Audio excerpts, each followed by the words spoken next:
1 yawn, 2 yawn, 3 yawn, 4. This episode was a big snore. Oh my gosh.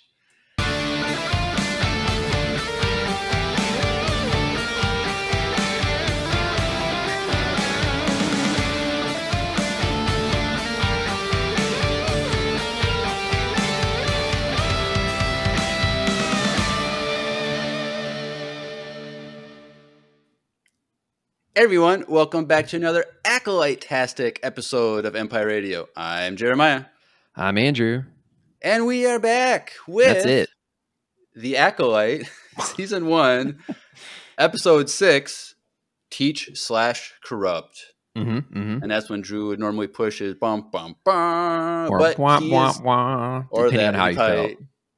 He sent in a voicemail, so we'll find out which Okay. one it would have been. Okay. But Drew is out of town, hitting up family camp with his family. That's what they do. Just saw him post a video of the giant bubbles with Miles having fun chasing after giant beach ball sized bubbles. So he's having fun. Reminds me of that fish from Finding Nemo in the tank Oh, yeah. that really liked bubbles. Yeah. And Wanahaka Loogie. Yeah. But we're not here talking about Pixar. We're here for The Acolyte. And so, yeah. So we got Andrew here. We haven't heard from him since the first 2 episodes when he was here for the breakdown for that. So it'd be interesting to see what he has to say about tonight's episode or yesterday's episode. But before we get into our breakdown and thoughts of this episode, we have a Spotify Q&A from last week's episode. Yeah. I asked, what is May's reasoning for swapping places with Osha? What is her goal? Okay. Because both of us were like, we have no idea why she's doing this. Okay. So Nate Keeney, who's in the Discord chat, he says, I honestly have no clue, but even though I think the show is still isn't very good, the new Sith is one of the coolest characters in all of Star Wars. Also, the 76ers are not going to be champs in 25. The Mavs are. There was a whole hot thing last week about basketball. Yeah. Andrew knows nothing about sports. I check out. I just even less than check me. out. So yeah, I don't do sports. TJ Cord 413 says survival, but she must know she has to kill everyone on board fast. She has a massive brand on her face. She's going to be found out. Ha ha. Why the ha ha? Because it's funny because like her hair moves over like 1 Oh inch. yeah. I mean, you see that in this episode, like one of the first shots. So the Herd Boys says to find out who killed all the witches because that was not the fire. Okay. And Owen Stroh says maybe May is going to use the deception she thinks she has to try and kill Soul without a weapon, but he already knows it's her. Love what y'all do. Longtime listener from Clone Wars saved. Wow. Less than 3 to the heart thing. Nice. So yeah, Clone Wars saved, dude. That's 4 years ago. Oh we my did gosh. That was the first summer. Oh my gosh. So we've been doing this for 4.5 years, and it was Jeez, that's been a while. That first summer of 2020 when the world was in chaos, we were doing Clone Wars save breakdowns. So that was a long time ago. So thank you for listening for all these years, Owen. We much appreciate it. Yeah, for sure. But we are here now for The Acolyte. And so, because Drew's not here, we have a voicemail from him about his overall thoughts. So we'll listen to his thoughts first, and we'll see the direction the show is going to go. Okay. Well. I think this was it. This was it. Drew here. This was the episode that I thought was by far Why's he being so dramatic? worst episode of the season. Oh, I know. one of you guys are probably rolling your eyes, but it literally gave was us me. nothing in this episode. And yeah, I don't know. We don't really know where he came from. Apparently, he was a fallen Jedi, maybe the main guy. I don't really understand that. Sure. I don't know. And then maybe the Jedi Order thought Soul did it. Apparently, Soul did something that he hasn't told us yet, and we thought we were going to get this in this episode, but apparently we have to wait for another episode. It was this. At the end of the day, this episode was just a bunch of around again of almost telling us something and it didn't. So that's my overall thoughts. Yeah. Not my favorite episode. But next week I'll be back on, guys, for episode 7. So can't wait to talk to you guys more then. Bye. He got cut off. I was going to say, did that just cut off? He's like, but all right. Well, Drew did not like this episode because he thinks nothing happened. So who should go next, me or you, Andrew? Just you go. I 100% agree with Drew. Like, nothing happened. Like, we get a little bit of information about, like, Chimere's supposed backstory, just a little bit. But this episode is very reflective of the show as a whole, where it tells you nothing. Like, we don't progress in a story. Like, this is literally the 3rd time Soul has said, I'm going to tell you everything. And we haven't gotten it yet. And it's like, there's so much mystery, so much like set up to tell you something, like in every aspect of the story. And they don't tell you anything. Nothing progresses. And it's like, this is like a show that's kind of like a mystery. Like, we're trying to understand the mystery of what's going on. But like, there's no like linear like progression of like, we're slowly learning things. We're starting to put things together. It's like nothing has changed since like the first 2 episodes. And it's like, there's no really new information other than we know who this master guy is. And it's like, having such a high of last week, like Drew and I both loved last week's episode. Yeah. Like, Drew had issues with like how Osha was like not emotionally distressed seeing everyone get killed in front of her. And like, that was his issue. But like we haven't gotten any new, like, it's just like, where are we going? When are we going to get information?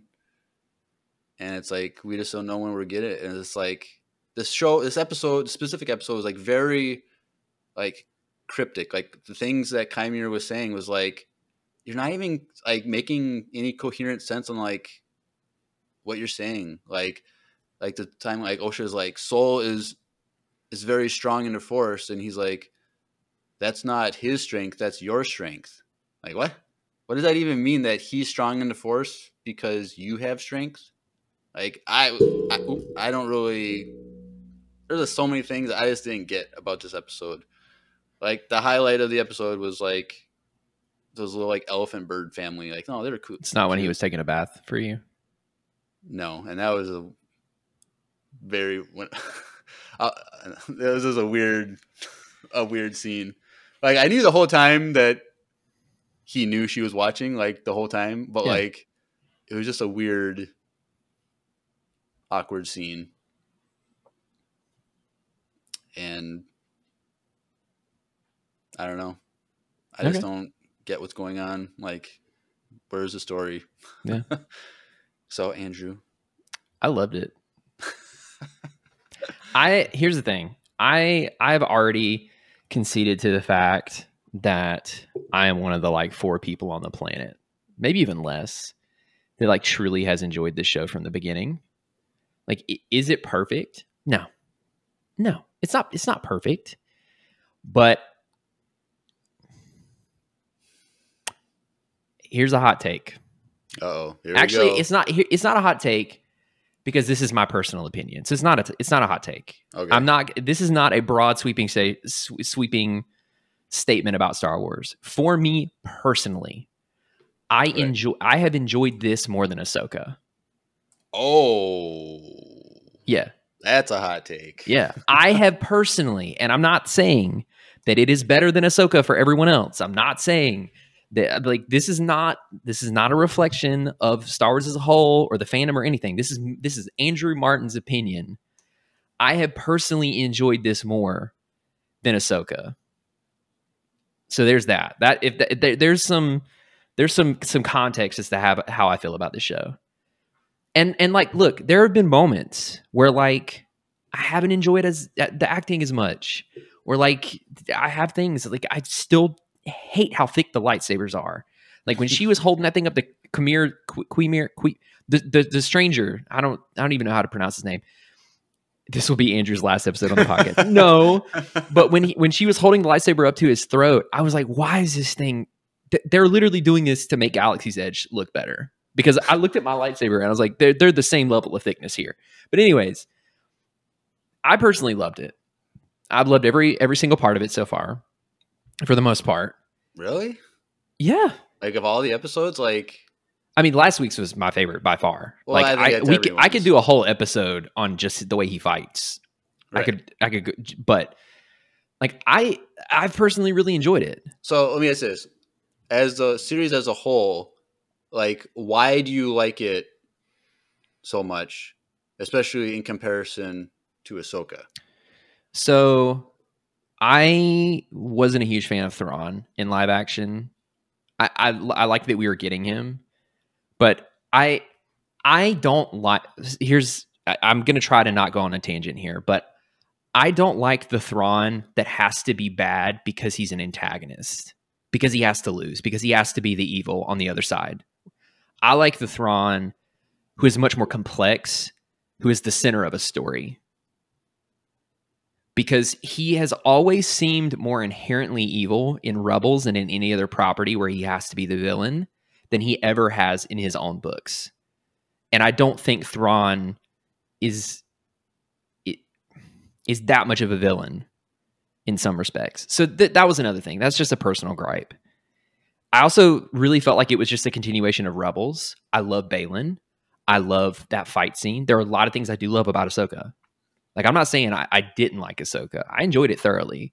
But I think that, like, I wish that it wasn't as deeply tethered to Rebels, even though I know that's how, in many respects, that's how the story had to have played out. I personally like that this is so far removed. Like, we have Ernesto Rowe, but like it's 100 years removed from these books. This is like its own thing.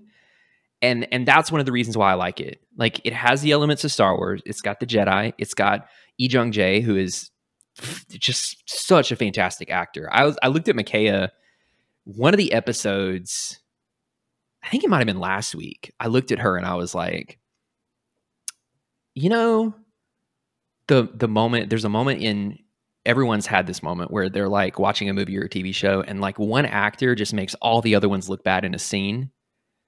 I was like, this is what's happening in the scene with him. Like, he's just such an accomplished, such a great actor. Like, I love him. It's got Star Wars, but it's different. It's not tethered so deeply to something that we're like so deeply invested in. It's uncharted territory for me. And so that's personally why I really enjoyed it, because I'm like, this could go, like, we technically have a bookend, right? Episode 1. Right. So if we move forward in time, we have that as a bookend. Like, the events have to culminate in this, but it's also 100 years. So it's like a lot. There's so much potential. So you like it more so because of the freshness of the setting.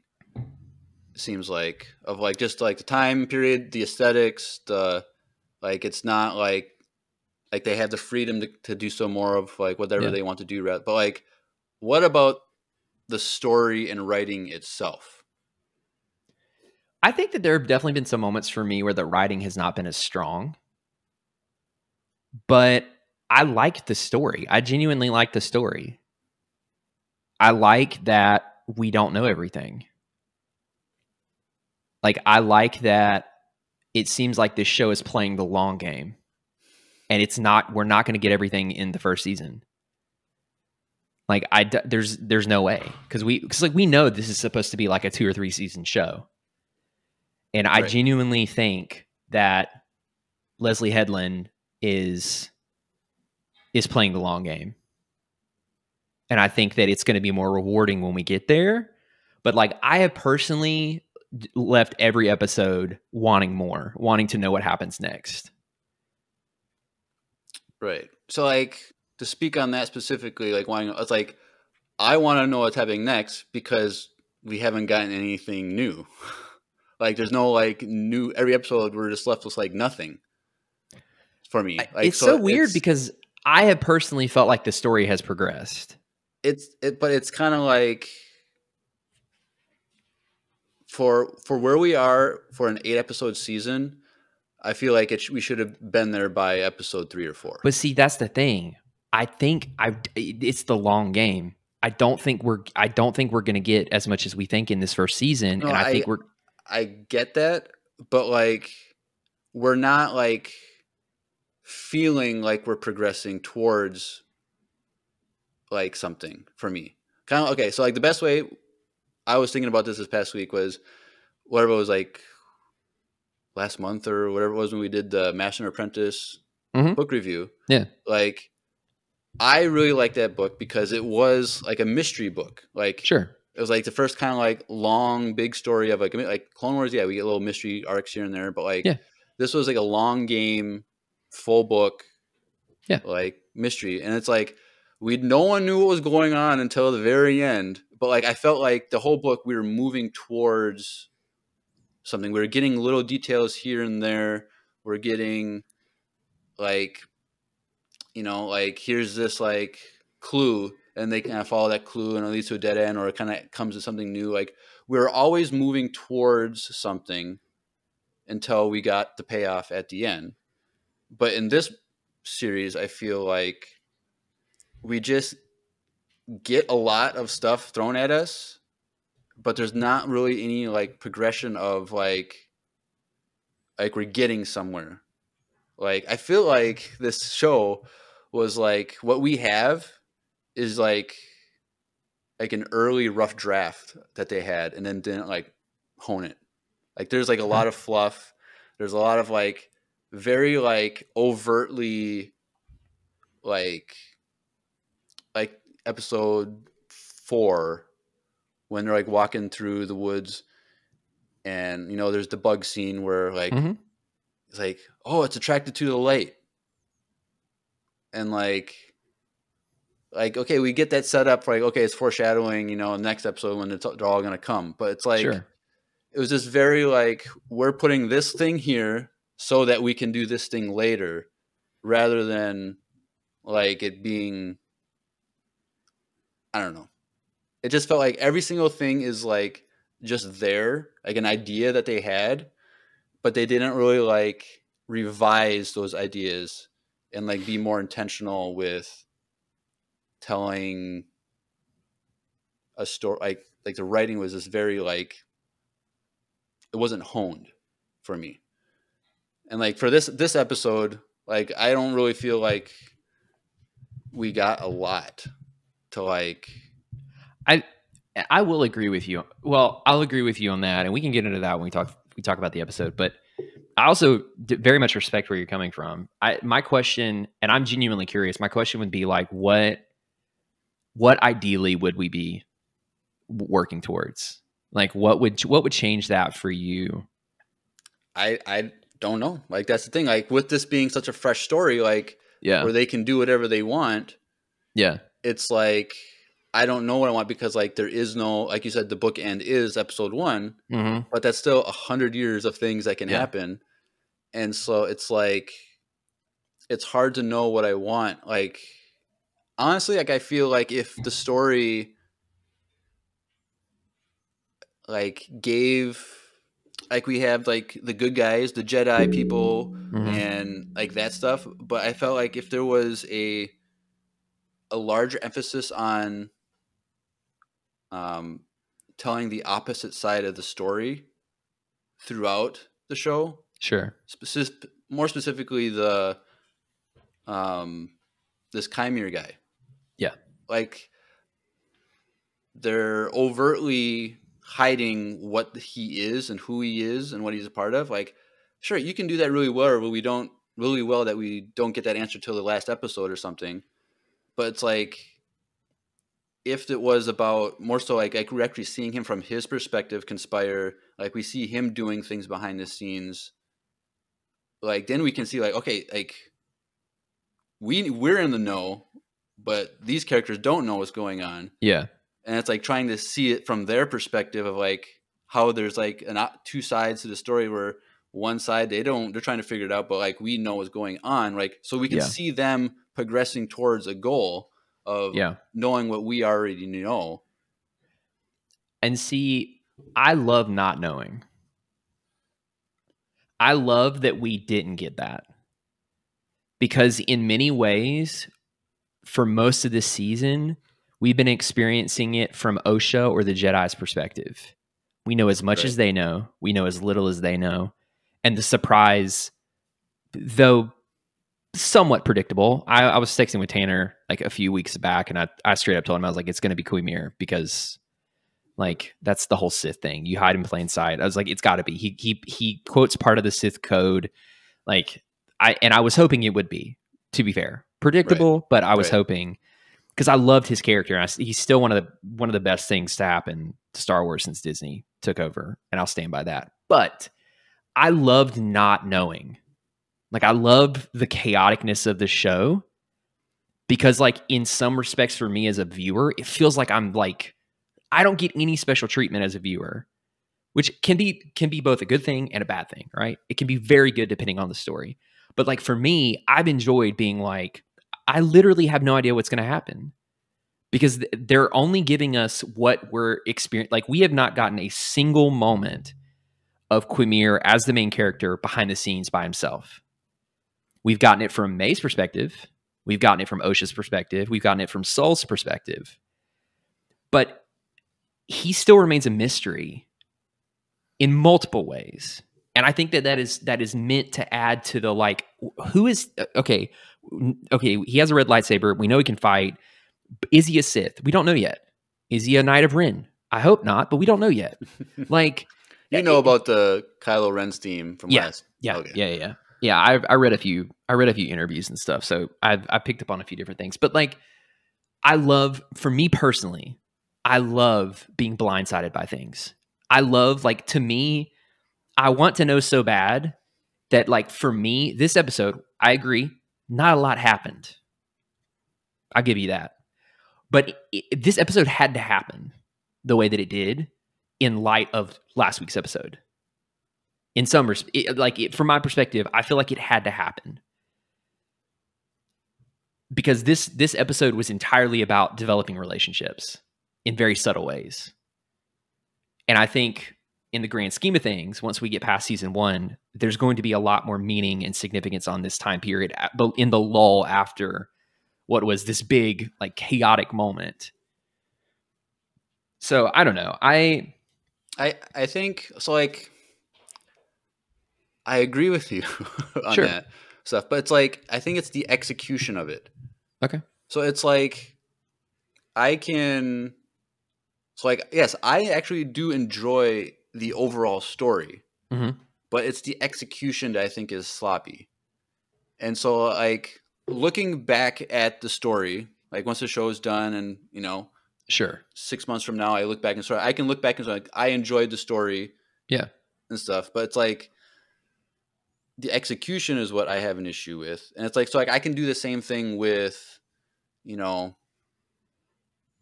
like, the original trilogy. Yeah. Like there's stuff that, that I really don't like about that. Yeah. But like, I look at the overall story. Yeah. And I like the overall story, and I have no problem with that story. But, there's a scene in episode 5 when Luke gets frustrated and he's like, goes out and pouts, and he sits down and crosses his legs and puts his head down. I'm like, this is kind of lame. Yeah. So it's like, I think that's how I feel about Star Wars in general, or I should say Star Wars in general, but like specifically like Disney Star Wars. Mm-hmm. Like I can look back, like I really like most of what Disney has done because the stories. Like I look back Sure. and see the stories.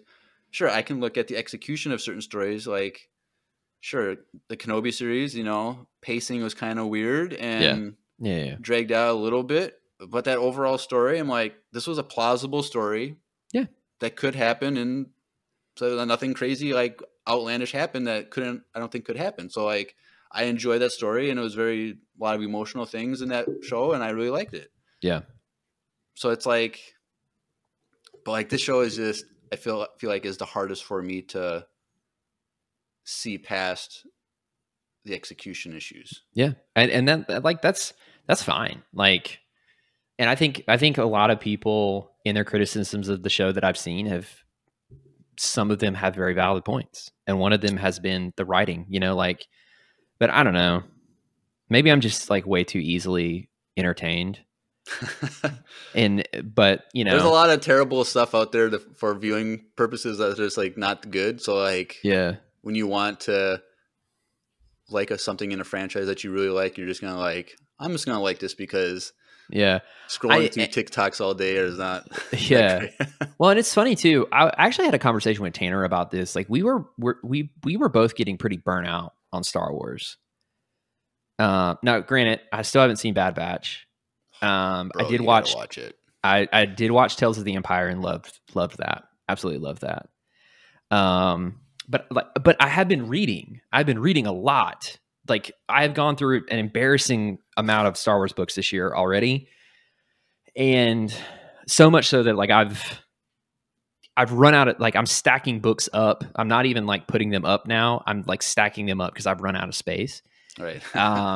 So, but like I've admittedly was like very burnt out with the canon Star Wars visual media stuff.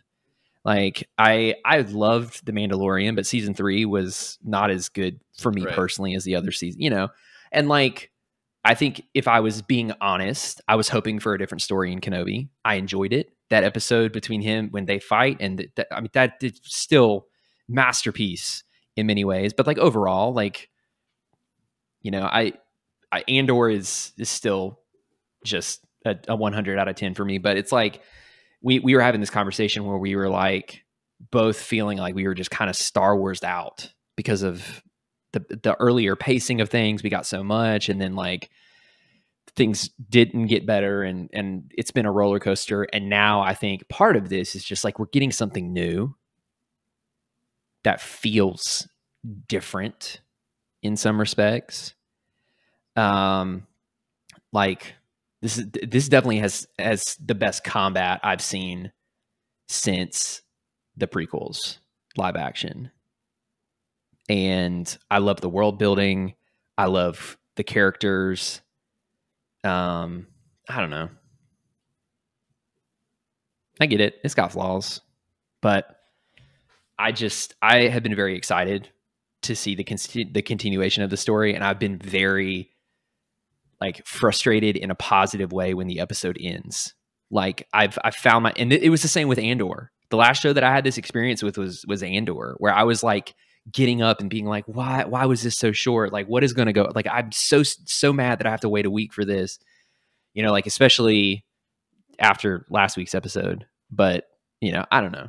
I've really dug everything about this for the most part. So.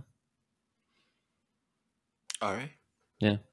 Well, a half hour in, where our initial thoughts are done, so we should go scene by scene. So Osha wakes up in a little Star Wars cave. Yep. It is a very Star Wars cave. Yep. Like, honestly, it's kind of cool. I kind of, that'd be cool to, like, when I win the Powerball someday. Like, that could be like my bedroom. Like, that'd be cool. It's like dark gray walls. Like, it's like all like rocky. And I thought you were talking about like a cave. It's like he makes his Star Wars movie that he wants to make, and then he goes and buys a cave. I could. You could. Well, I will tell you that Micaiah straight up was like, you know, this looks really cozy. I'm not going to lie. And I'm like, you know, you're not wrong. This does look very cozy. So. Yep. So she wakes up and she's super confused. What's going on? Yep. She sits up. Yep. And she feels her side. Now, so this is where I'm confused because Yep. last episode, Chimera uses force healing and heals her wound, but she has a bandage that's bleeding through. He didn't heal it all the way because he's still trying to figure it out. Or... I just don't think he was able to do it completely. Okay. I was just kind of interesting that they show that. I get like, what is it like? Like okay, so that okay, this is like a writing thing. Like they show him healing her last week, but then this week they show that he didn't do it completely. Like, so what was the point? Like either I mean, it could have been stabilizing stabilizing her so that he could move her. Maybe. I don't know. I mean, like you have to do that in real life. Sometimes, like, you know, something tragic happens and you're like on the side of the road and they can't fix you right there. I know, but they have to stabilize you. I don't know. But like Kylo Ren gets stabbed by a lightsaber, and then we all know Rey heals him insanely OP. And I will say, and this guy isn't OP. I will say no, but like in Legends, it's very well known that like healing is not a Sith thing. It's not a dark side thing. And so it's much more difficult for them to do it successfully. Right. So I don't know. And and I will say, here's the other thing. I think that my knowledge of the EU is also like subconsciously filling in some of the gaps too. Well, I'm going to ask you about something for this episode. Like a big, huge thing. Yeah. So talk about the island. Yes, we'll be getting that in 2 seconds when we get there. Oh yeah, baby. I've been waiting for this. So you do know. Okay. So yeah, she starts walking around a little bit, and she sees like these elephant bird. Oh, they things. They posted what they were called on Instagram today. Skora or something. They were cute. They said between an anteater and a duck. I thought it was like elephant birds. Well, anteaters have the snouts too, you know. But Arthur, he was an aardvark. He was, which are the same. You know, aardvarks and anteaters the same thing? No, but they're probably in the same. They're cousins. What the? Hold on. They're probably cousins of the same animal stream. But it's called. It's. Okay. Oh yeah. You're right. Okay. Sorry. But right next to where the bird is like there's like they're birding. They're doing their thing. Yep. They're just there. Yep. But they're right next to like a sack of a Sith clothing line or something. I don't know. Like clothes that are just there, like all black, just happen to fit her perfectly. But it's probably because it's gray. Well, and there was I read an interview and there is some intentionality behind that which we can get into. The color? Yes. Implying that she's gray? No, that she's conflicted. Kind of like things are murky. Kind of like Rey in like how her clothes change depending on like in episode 8 she has gray. Yep. And then in episode 9 probably she has white. So there's that. Yeah. And then she walks out the tunnel, and there's like this little safety gate there for some reason. And so then she's like on an island, or at least what looks like an island from this perspective. Whatever. Now, we'll just get into it now. Everyone thought it was Ahch-To. They wanted you to think that. Yeah, and to be fair, that was my first outward reaction. I was like, "Oh, is this Ahch-To?" And I was like, no, they wouldn't do that. They wouldn't do that. I thought it would. And then it came up.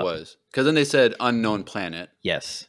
Right? Because she goes, sees this island, then it goes to the title screen, and then it goes unknown planet. Oh, yeah, baby. So now to jump ahead to the very end with the helmet and like the bronze looking pillar. So it is officially Cortosis, baby. Which we talked about last week. Which has been sprinkled throughout canon. It's in the Thrawn books. It's like a little bit here and there. I will have you know that I got so excited when the lightsabers stopped working during that fight because I knew because of Legends. And But I totally forgot about the Thrawn and Anakin story. Yeah. I totally forgot until I looked it up. I'm like, oh yeah, there's that thing. Yeah. And so I got so excited, and Tanner and I had a full-blown nerd out moment in texting after we both watched it because we both know where it's from. And like, I'm so glad because like they didn't Tuesday, they didn't say anything officially.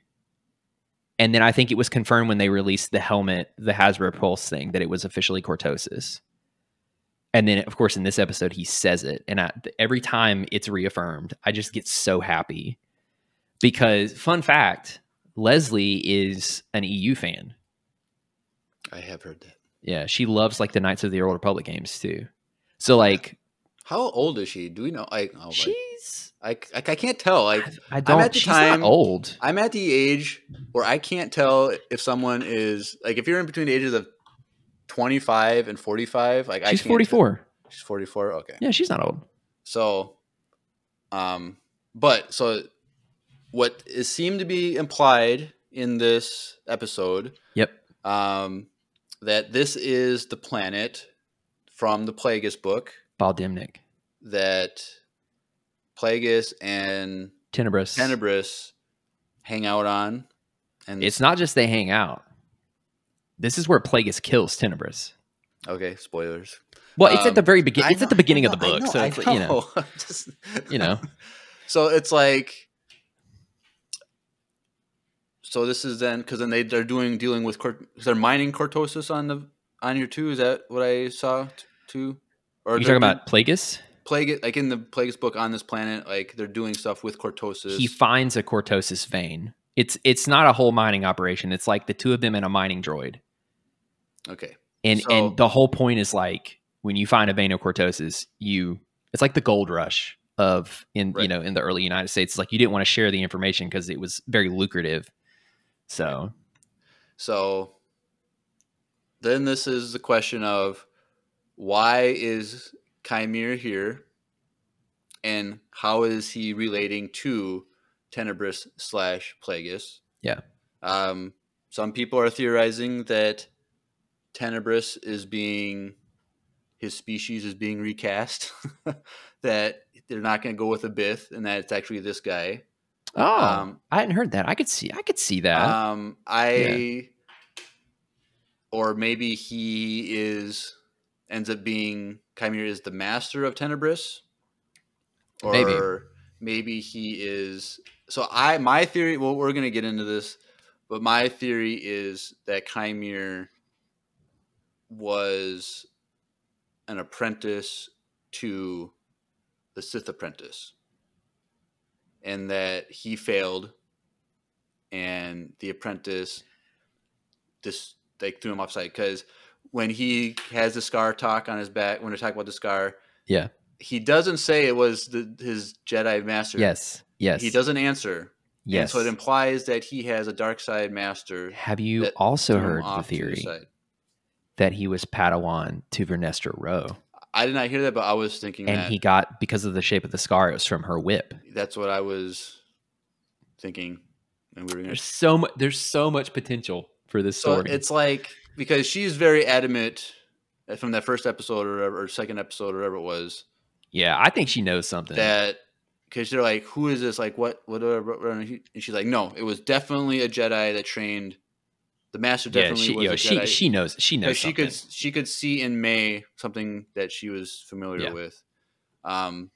So I'm guessing she was, because he says like, I'm very, very old, and Vernestra is like 115 years old or something like that at this point or something. So she's very old. So, if with the dark side, he could help keep his age young. See, and that's the other thing that we'll have to get into in a little bit, but I have my own theories about that. But I did appreciate seeing the amount of people that made that connection between Bal Dimnik and the Cortosis, because I'm not saying that it has to be Tenebris. I mean, obviously we have to have Plagueis because Plagueis is canon Right. as Palpatine's master. But I'm just excited that someone is making nods to these things, Right. in a way that is meaningful. And I genuinely feel like this show is going to treat the rise of the Sith, or the hiding in the backgroundness of the Sith, really, really well. Like I genuinely don't feel like it's going to be botched because of the attention to detail that we're hitting Right. so far. So, but Bal Dimnik, it would be pretty cool because Bal Dimnik was primarily a water world. And if you had a Cortosis vein, you would definitely want to keep it a secret. It's also extremely volatile. It's extremely difficult to mine. So if you find one that is above the surface like that, I would not blame him for setting up shop there, because going down to get it is very dangerous. Well, right.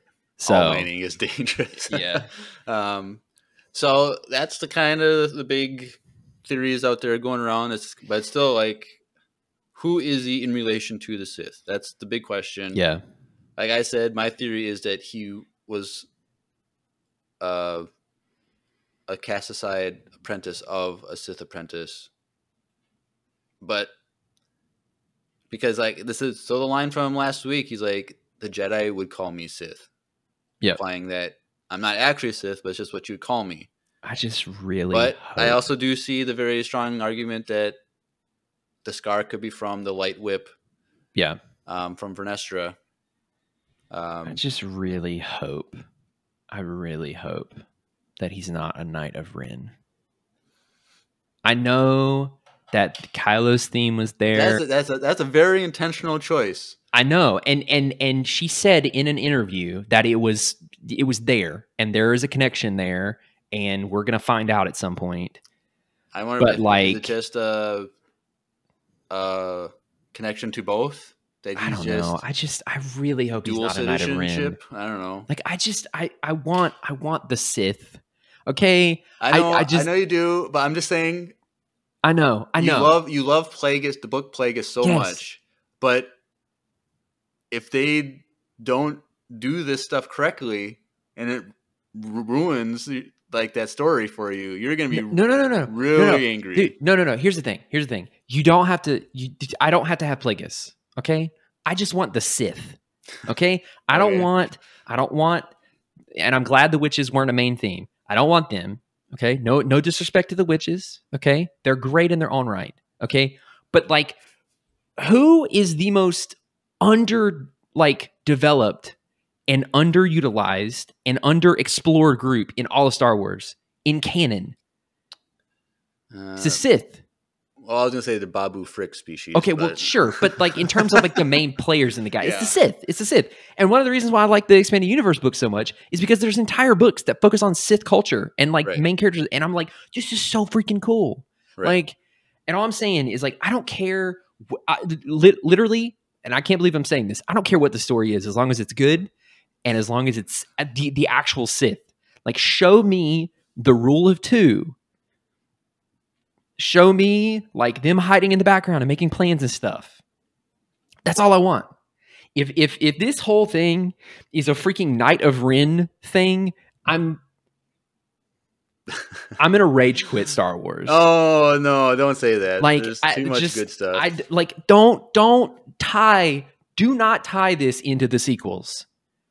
Give me a tie. If you're gonna give me a tie-in, give me a tie-in to the Phantom Menace. I don't want this freaking. This the Knights of Ren. Is that we're no, don't, because the Knights of Ren are a joke. They're a joke. Even in the canon comics, they're a freaking joke. Okay, none of them are super strong in the Force. The leader who has the red lightsaber was taken out by freaking Kylo Ren or Ben Solo, and he wasn't even like a full-fledged Jedi Knight. Like the Knights of Ren they're a joke. They're like they're like a group of bounty hunters that can fight kind of well, but they're not really strong in the Force. They don't even follow, like they follow the dark side, but the whole idea of the Ren that they follow is like the idea of the lightsaber and fighting and pillaging. It's like they're more like the Nihil with force sensitivity than they are the Sith.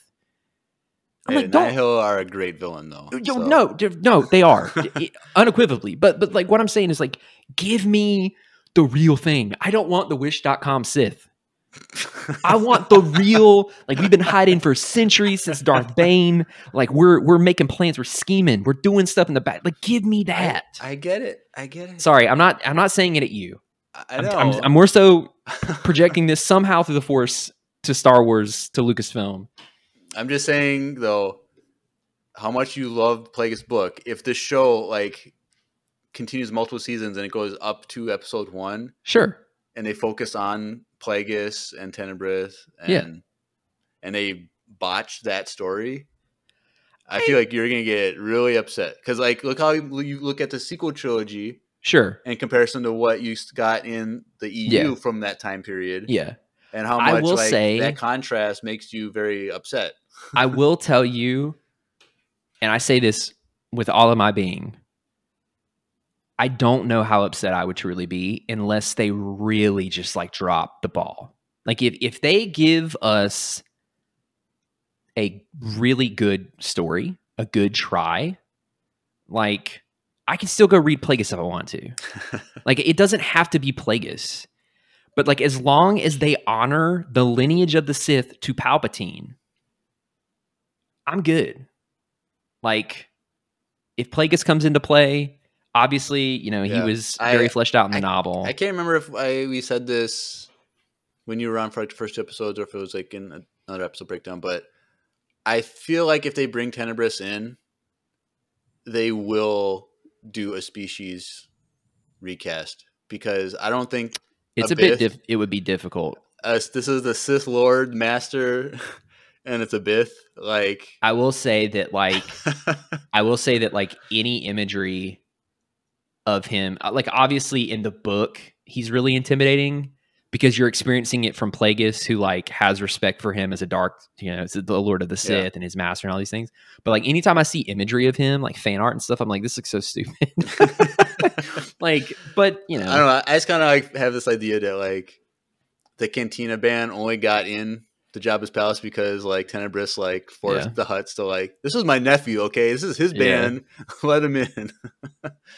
All right, so we're done with the first line of my full page of notes. There you go. So she, Osha, she walks out onto the rocky beach, and we see the family of these little bird elephant things. It's really cute. And it's very interesting because all 3 of them look away when she walks by. They put their heads down, and then when she walks away, their heads come up and they're a happy family again. They're probably not used to humans. Well, I think they're scared of maybe another human that's on the planet. They might be. So I thought that was just interesting. And so Osha, she's just looking around, and then Chimera walks away from out of nowhere. And it's like the thirst trap himself. Osha goes and follows. So what I'm going to do is I'm going to kind of like do story arc by story arc. So we're going to skip. Just stay with one of them. Yeah. Stay with one of them. Yeah. So like she follows him. Yeah. But it's like, does she really think that he did not know she was standing there in the middle of the beach, like literally 20 feet away when he walks away? Here's the thing though. Like, would you have done something different? Okay, I understand. Well, I would be yes, I would not follow this guy that just killed all these Jedi. Like, I would not want to follow him. Like, and I would know that he's aware of me because he's force sensitive and he's aware of living beings. Here's the thing, though, and I think this is the whole whatever. Maybe I sound like an idiot to everyone else. I don't care. I enjoyed it. I think this is the brilliance of this episode. And I think this is why this happened, this whole relationship between them, this is why there was a dynamic shift. The whole reason is because his whole goal, and I've said this, I think I said this maybe in the first 2 episodes, it's never been about May. He's been using May to get to Osha. Well, right. I have no issue with Chimera, what he's doing. Yeah. I just don't understand why Osha doesn't realize that he's aware. I had a train of thought and then I lost it. Now it's back. Because she woke up, she's not dead, and she's gotten medical attention. So that shows that there's something else there than a killer. And I think she's intrigued. Right. And that's why she follows him. And also, the dude's great. He's very good looking. So, I mean, if she followed him for those reasons, you know, you do you, girl. I mean, whatever. Have you heard about the reaction to him online? No, but I know that he's probably a heartthrob. Oh, he is. Yeah, people have been really loving him online. He's the actor. Is he Japanese? No, he's Canadian. Mikhail looked it up. He's Canadian Filipino or Canadian. Okay, Filipino. So I was or Canadian. I'm just talking about his ethnicity. Like, yeah, I didn't know his last name, but it's like, yeah. I was like, you know, is he like whatever? Dude, I can't. I'm not gonna lie. I was looking at his biceps in episode 5. I was like, dude is ripped. I made the comment last week that in comparison with the cloak that he was wearing, yeah, like how it covered up so much of like his chest and it was just his arms and his head. Yeah, like his head was so small in comparison to his body. I was like, he forgot head day at the gym. Like, oh my gosh. that was an intentional. His arms being free was an intentional choice that he brought up to make because he wanted his arms out. And I'm saying if I had arms, I get it. Like, dude, same. It was so funny too because like the day after that episode aired, was it or no? It wasn't. It was like a day or two ago. They posted the Star Wars Instagram account posted like a highlight reel of him like fighting in the woods and him doing training stuff and stuff like that. And the top comment at the time when I saw it was like, "Oh, so y'all are posting the thirst reel this time, huh?" And it had like 2,000 something likes on it, and it's a thing. It's a thing. I don't doubt it. I don't doubt it. Moving on. So he's a heartthrob. She follows him. Yep. To a pool, little thing, which is I believe is also in Plagueis book. Like they take swims or whatever. In like, I saw that in a video that like they're swimming or like they go swimming. Is that not a thing in the Plagueis book? I don't remember take a dip it being to like whatever.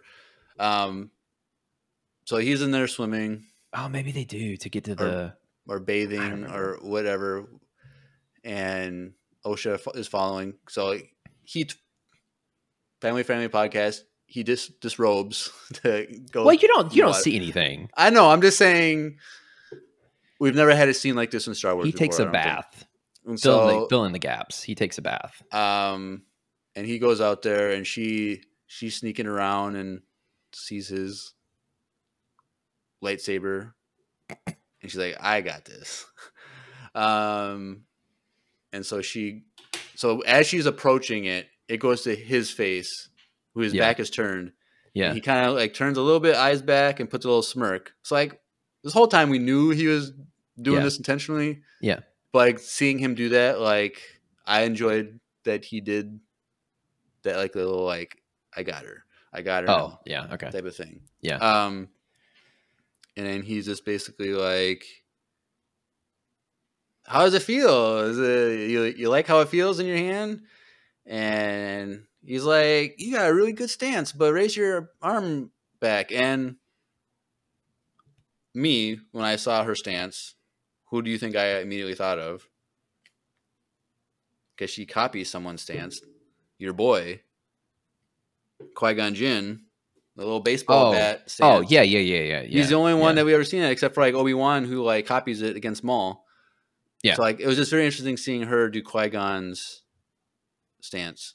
Yeah. I don't think anyone else does it. So I noticed that right away, which is interesting. And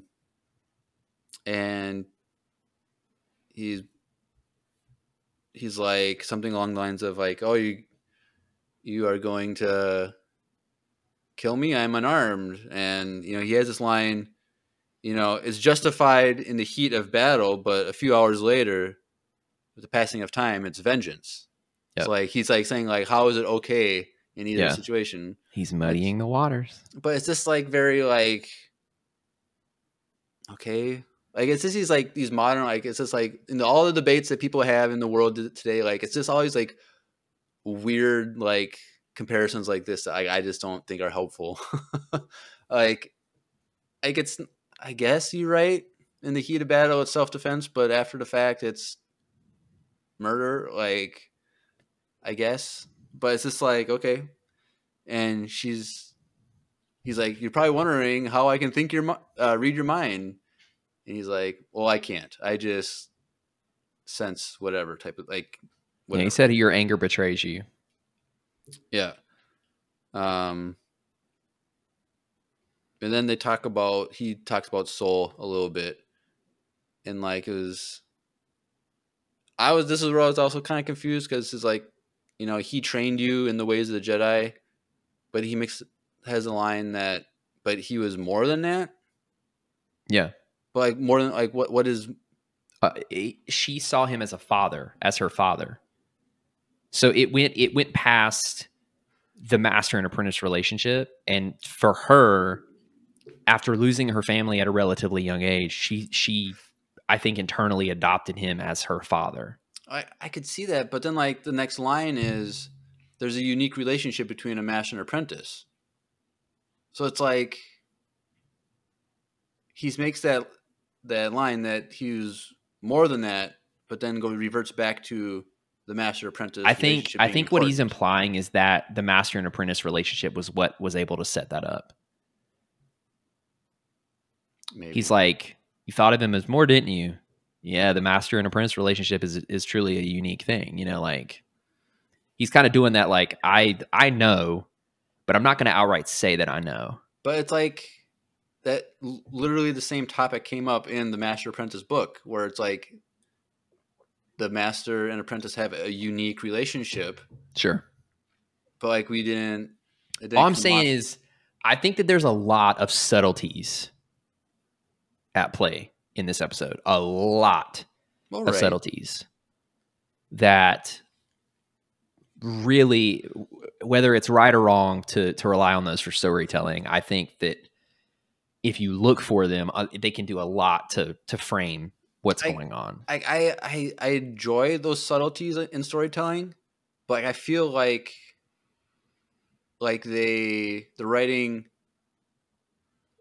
like, it's more of vagueness than subtleties, because it's like they're being intentional. Here is a subtlety, but when you do that, it comes out as a vague, like, presentation for me. Yeah, like, and so it's just like, what are you doing? Like, I felt like you could change the dialogue a little bit to keep it a subtlety, rather than being like overtly being vague and trying to pass it as a subtlety. Does that make sense? Yeah. So I don't know. And so I'm just jumping through my notes. So then they talk about. So they're walking back. We're gonna skip over the whole scene of him standing there and him showing off his arms. Well, that wasn't the point of the scene, but so she has his lightsaber and he is stark naked. Right. And like, killing someone like that, I don't think it would get much more intimate than that. And like, all jokes aside, like, no one's around. No one's going to witness it. He is not only completely unarmed, but he has nothing on.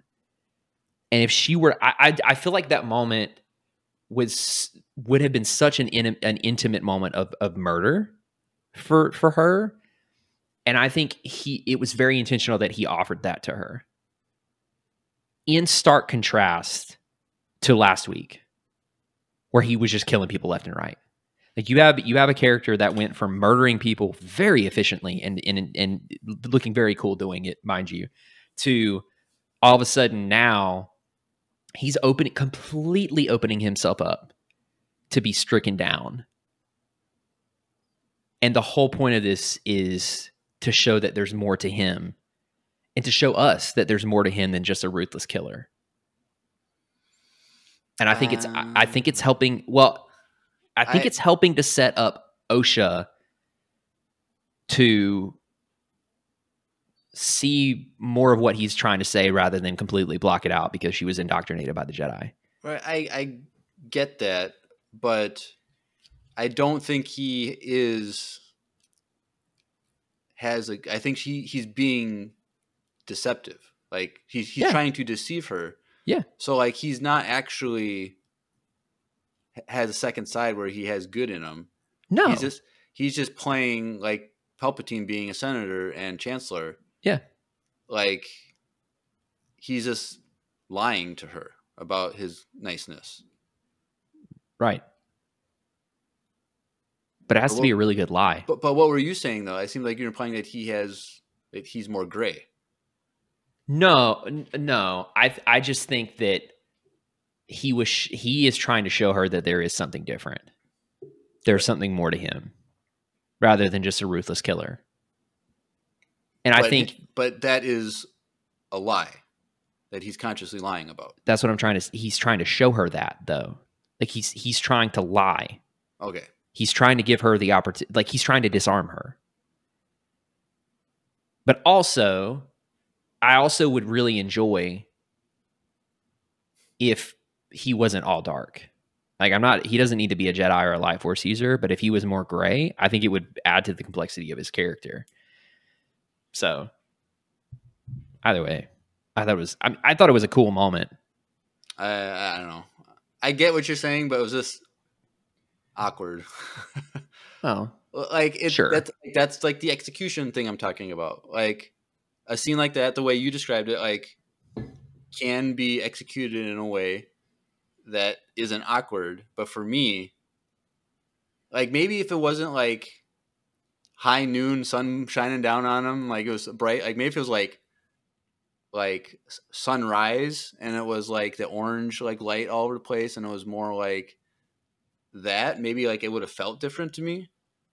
But like when it was just like, see, I'm like, it's in your face and it's like it's got more, I think it's got more shock value the way that it was treated. I see what you're saying. You know, I don't know, what's going to disarm you as a captive more? Something that's like kind of shocking or something that's like, that's going to throw her off more as a captive if he's trying to manipulate her. Anyways, it is what it is. All right. So, you know what? Maybe I am just fishing for significance here, but maybe, I don't know. I liked it. So the next scene that we see them, Chimera, he's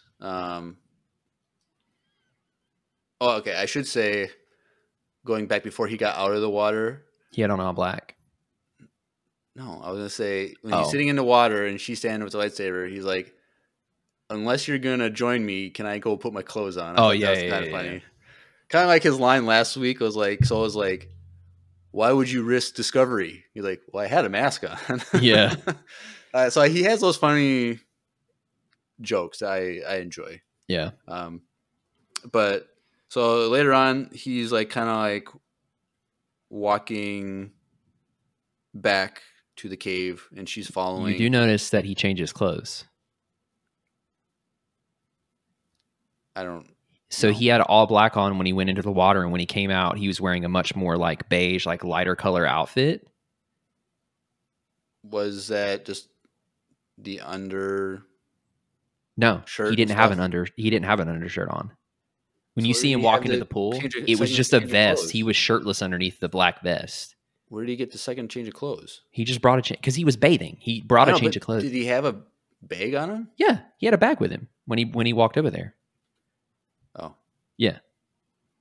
Well, I think that might be grasping at straws, but I don't know. Well, I read an article.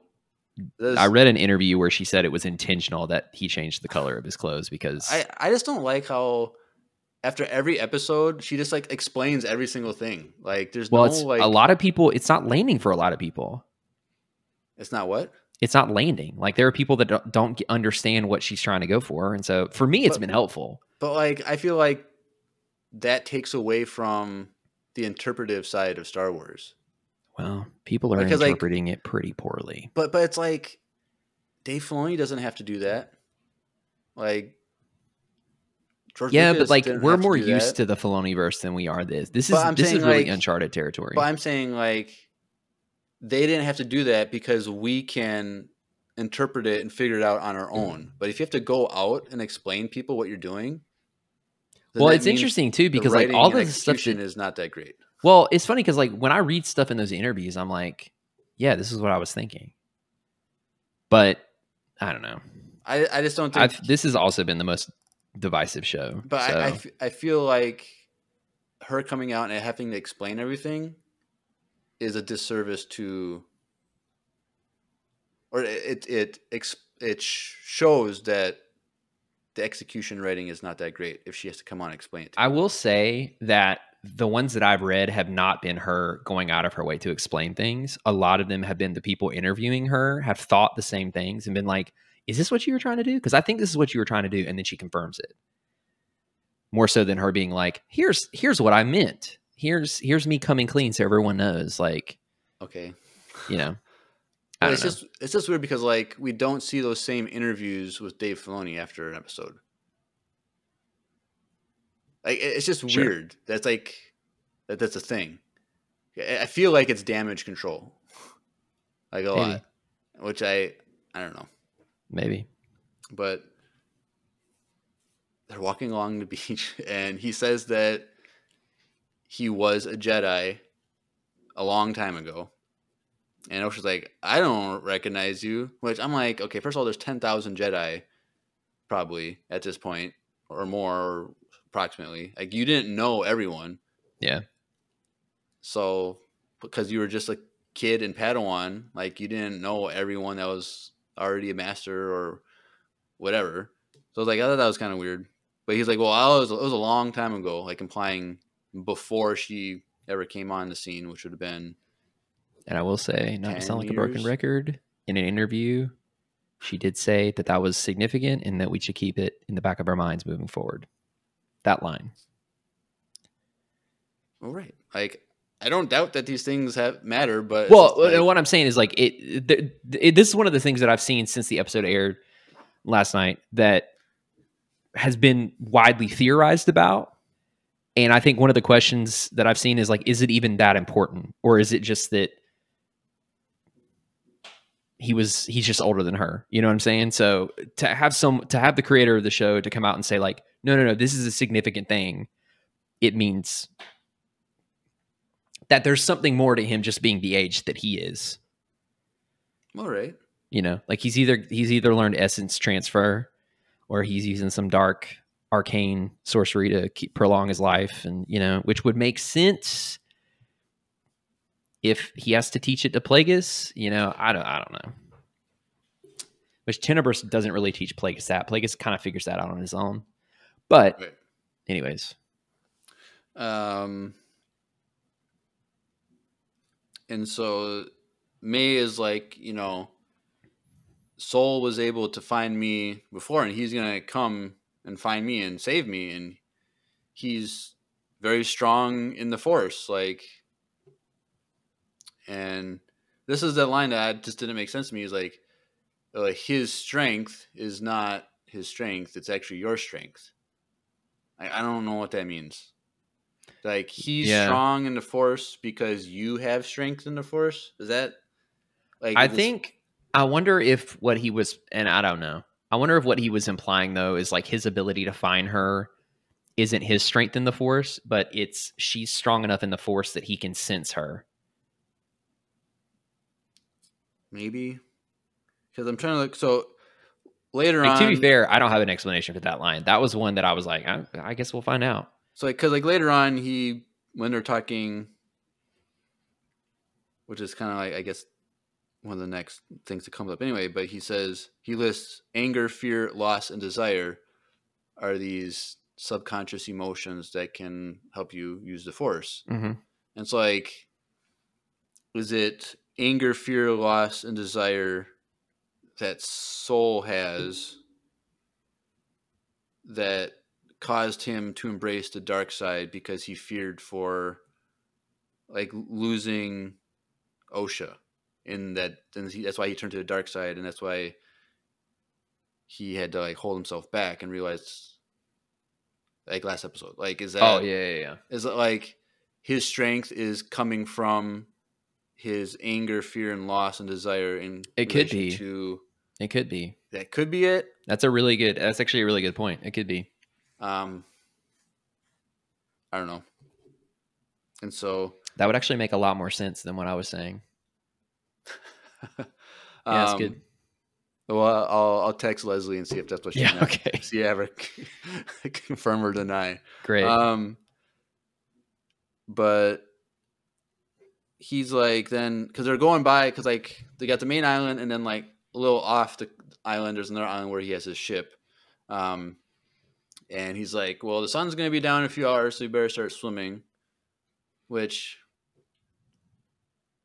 I feel like it wasn't really that far away. Like, they made it sound like it was like 2 miles away, but it felt like it was only like 500 feet. And I know the water brushing in, and I don't know how it would take me so long. It would take me so long to make that. But I'm just saying, like, the little like tail from the island that comes out, I'm like, if you get to one of those rocks, then you're just going from little rock to little rock. But I don't know. And he's like, or you just wait for the tide to go out. I'm like, okay. And he's like, but I also have food, so are you hungry? So I guess her desire to eat food was more than her desire to escape this evil guy that killed all these people. I genuinely think she's really intrigued with him, and that's one of the reasons why she get it. You know, I know. So she doesn't choose to escape. So like now, instead of food, he should have offered her a hot beverage. And maybe the best way to talk to what do you mean no? I just wasn't seeing. I didn't see that coming at all. I was blindsided by it. That way. Good job. Good job. Maybe the best way to talk things over when you're trying to, one, figure out who a person is, or if you're trying to deceive a person to becoming a potential Sith. It's the age-old tactic. From Wesley Andrews Coffee and Tea. So they offer some great hot beverages in the form of coffee or tea, and they're from here, right here in Minneapolis, Minnesota. They've been our long-term sponsor. So if you need a little discount on some great coffee, take a listen to this commercial. Hey everyone, Andrew here. I'm pleased to tell you that the sponsor of today's episode is Wesley Andrews Coffee and Tea. If you don't know anything about Wesley Andrews, you definitely should. They're an award-winning coffee roaster and shop in Minneapolis, Minnesota, and they make fantastic coffee. The awesome thing is that whether you live in the Twin Cities or not, you can get their coffee beans delivered straight to your door by ordering them online. They even have a subscription service that ensures you never run out of amazing coffee. If you've been looking for some new coffee to try or a way to elevate your normal coffee routine, now's your chance. Head over to wesleyandrews.cc, use the code Empire Radio, that's with a capital E and a capital R with no space at checkout, to get 15% off your first purchase of any bags of coffee or a coffee subscription. I can't think of a better deal. Get 15% off some great coffee, support a small business, and support your favorite Star Wars podcast. In the words of Emperor Palpatine, do it.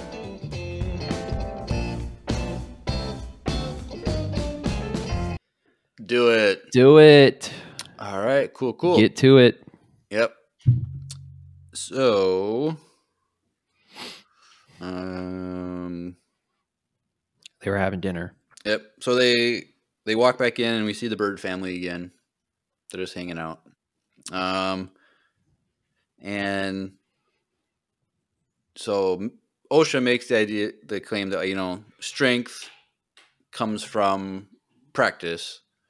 Like, if you don't practice, you lose your strength, which we get that from Luke in Mando Season 2 finale when, talent without training, it's the same kind of type of thing that if you aren't practicing regularly with the Force, you lose your sensitivity to it and your ability. Like when we see that with Obi-Wan, he didn't use it for 10 years and he struggled saving Leia when she was falling off a building, but he was able to still do it.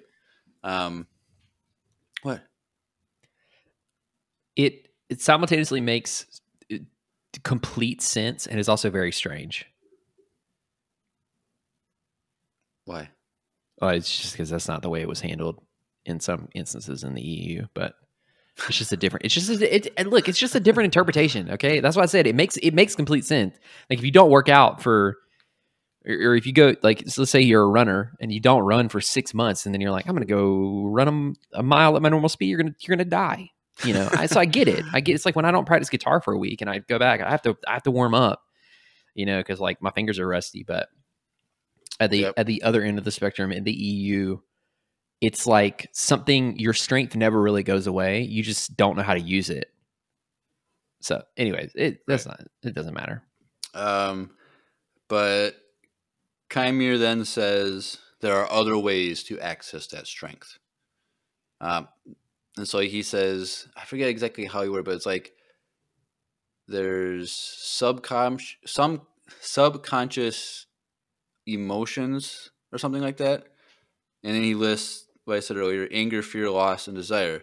But I'm like, if it's subconscious, then you don't know what they are. So how can you label them as anger, fear, loss, and desire? Well, So, it's because like, they begin in your subconscious. Okay. They're rooted in the subconscious. Okay. I don't know. It was kind of, I'm like, okay, I get what you're saying, but I get it. And so Osha picks this up very quickly and says, like, that is how you go to the dark side. And he says, semantics. I'm like, okay. Like, you know, for as long as we've been doing this whole podcast thing, like, I'm still kind of like confused about the difference between the light side and the dark side. And what it actually is, what they are. Like even was it in Palpatine episode 3 says that the Jedi and Sith are the same in almost every respect, or something like that. Yeah. Which it's all about where it comes from. It's all about the motive and the perspective of, not the perspective, but the motive and the feeling of the person using the Force. Right. When it's happening. Right. Because like the Jedi can use the Force to kill, but what separates them from the Sith is they don't do it out of anger. Right. They do it out of necessity, or even in some of I think in some of the High Republic books, they even talk about mourning, like not in relishing in the loss of life, like it, regretting the loss of life, but it needed to be done. You know, like, so there's the difference. There's an example of the differences there. Yeah. I was thinking something I totally forgot what it was. Semantics. No, I know it was the book Dark Disciple. Like, you learn a lot about the dark side in there from Ventress's perspective, but like it made it sound like the dark side is very difficult to fall into in that book. Whereas I feel like in the rest of Star Wars, like, it's the easy way out. It's easy to be consumed by anger, and fear, and loss. But who did we learn that from? But the Jedi and the Sith both say it though. Like that, like, because like the Jedi are like, oh, it's evil, it's bad. Like, you have to resist it because you'll get pulled into it. Yeah. But then, like, I think that's what they tell people to keep them from exploring. Well, right. You rule with fear. But the reason they do that is because it seems to imply that it's so easy to get consumed by the dark side. But like in Dark Disciple, when Quinlan Vos is trying to like make himself more powerful by diving into the dark side, like it's very like he's swimming against the current. Yeah. Like he can't, it's very difficult for him to get somewhere. Like he tries, but he springs back. And so, yeah. Like, well, and he's also a Jedi Master too. So it's pretty complex, the relationship between the two of them. So it's just one of those things. Like, I'm just kind of confused on what the differences are. Same with the Sith and the Jedi. Like we see like their motivations on what they want to do, but like it's also, I feel like it's very vague, at least in canon story, like the motivations of the Sith in general. Like we know Palpatine's motive; he wants to take over the galaxy. Like, so I would argue that his first motive was to eradicate the Jedi, and a secondary motive was to provide order through tyranny. Because that's something in Plagueis. Again, I know it's not canon, but in Plagueis, it's like their first motive is like the Jedi are good for nothing. They're a disgrace to the Force, and we need to eradicate them.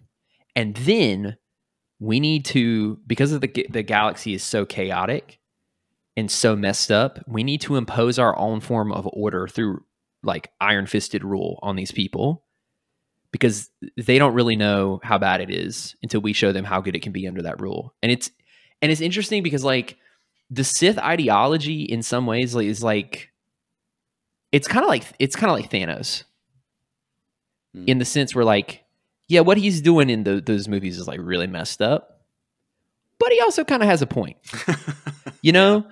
And so like, that's the way, at least in my interpretation and my experiences with the Sith in now, that's the Sith closer to the Phantom Menace, whereas the Sith in the Old Republic were mostly just like power hungry and wanted to preserve their own lives, and like it was very self-centered. Like Vitiate, the Sith Emperor Vitiate, like his whole thing was like he just wanted to be the most powerful.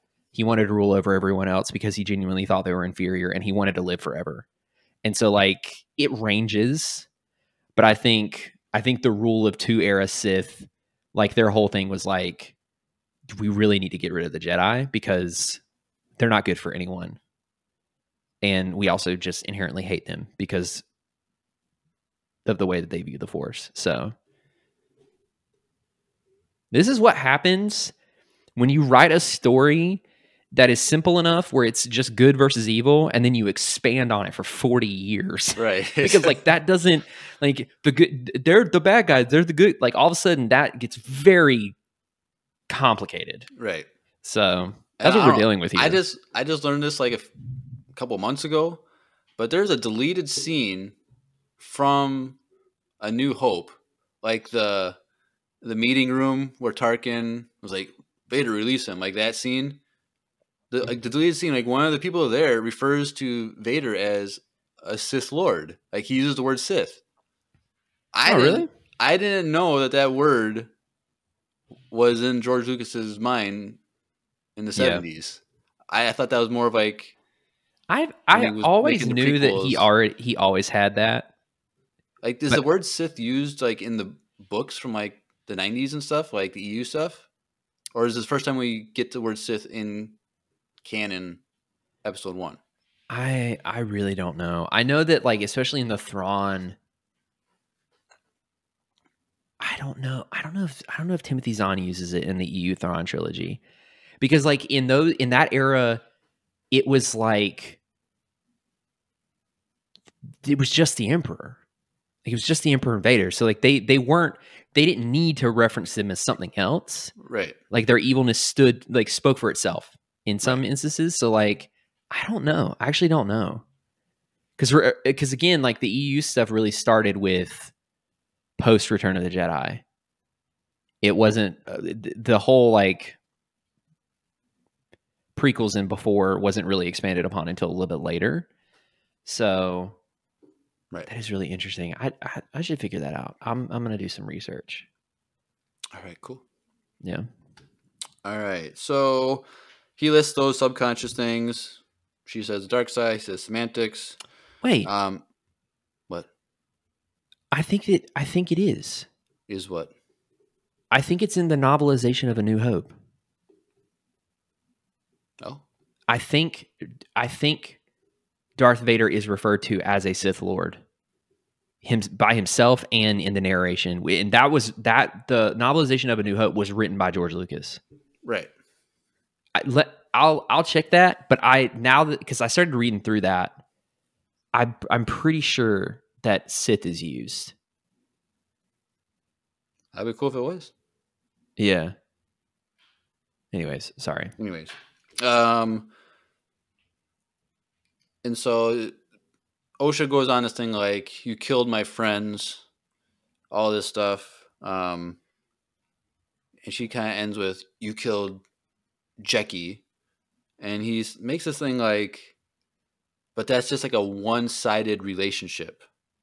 Like, what does that mean? Like, one-sided of, like, one side of the Force? Like, you're only seeing... no, like, no, what no, does that no. mean, one-sided? It means that she was much more attached to them than they were to her. Like, she was willing to love and to open herself up more to these people, and they were not willing to reciprocate it. Okay. I guess that makes sense. Yeah. And then she kind of says, and they kind of sound like, you can't corrupt me. Like, May, she was always easily swayed to anger and stuff, but I'm different. And she kind of runs out, and he follows like, hey, you still got something of mine. She still has a saber in her hand. So this whole time that she has, like, ever since like she picked it up from to now, she never like let it go. Yeah. So then he starts kind of like really starting to get to some underlying issues of like they cast you out. Like, no, I left. Like, well, why did you leave? Because I wanted to, right? Because I did, whatever. Like, he kept pushing it. Why are you not a Jedi? And then she like turns the saber on and like pushes him against the wall because I failed. Okay, what did you fail? Like, what was the fail? Like, are we gonna get that by the end of the season? Like, because I'm sure we will. Because I'm assuming next week is gonna be an entire flashback, like Maybe. episode 3, maybe.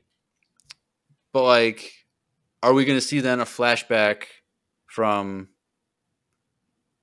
I'm trying to now my Star Wars math again. So she was 16 years between now and when the fire happened. But I can't. Was she a Jedi for 10 years or was she a Jedi for 6 years? We don't know. No, they said it. Oh, I don't know. I can't remember which one. I think my brain just accepted that she was a Jedi for part of that time, and part of it she wasn't, and I was like, okay.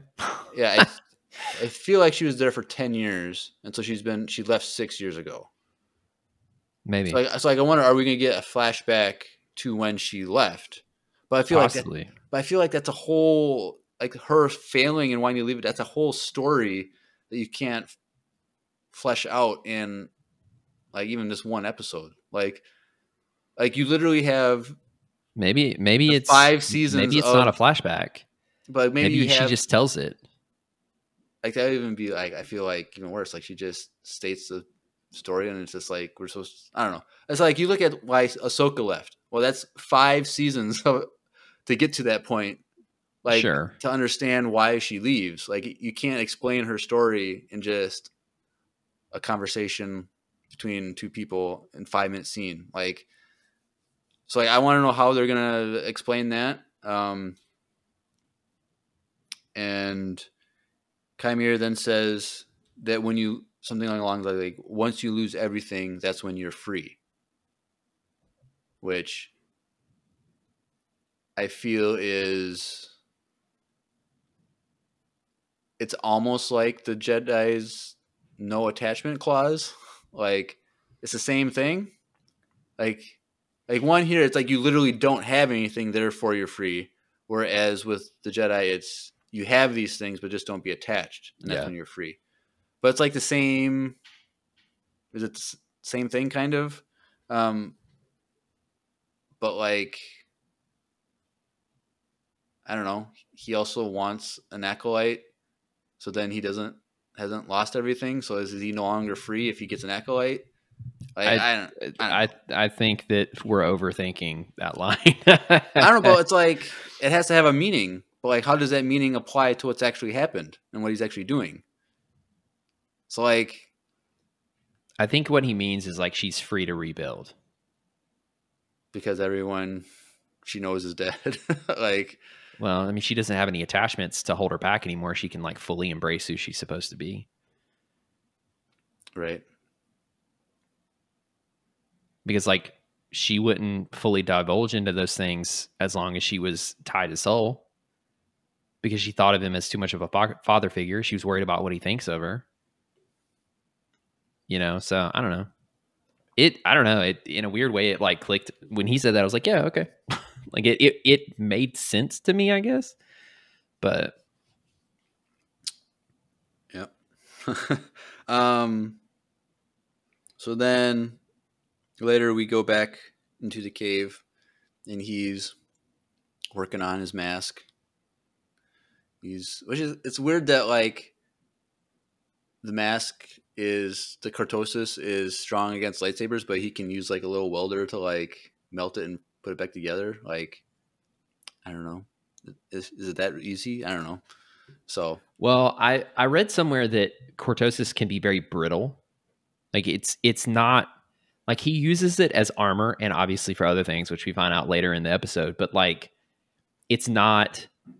Cortosis was used for ship armor in the expanding universe, but I don't think it was ever pure cortosis. I think it was woven in because it's good at energy dissipation, like plasma energy, like energy based weapon dissipation. So if he's potentially using something that's just like straight heat to melt it, I don't know, like maybe it's a different type of energy. But I know that the reason why I think it was said that the reason why his helmet broke so easily is because cortosis is like not meant purely to be like an armor. Okay. Unless you're fighting Jedi, that's their primary weapon. So right.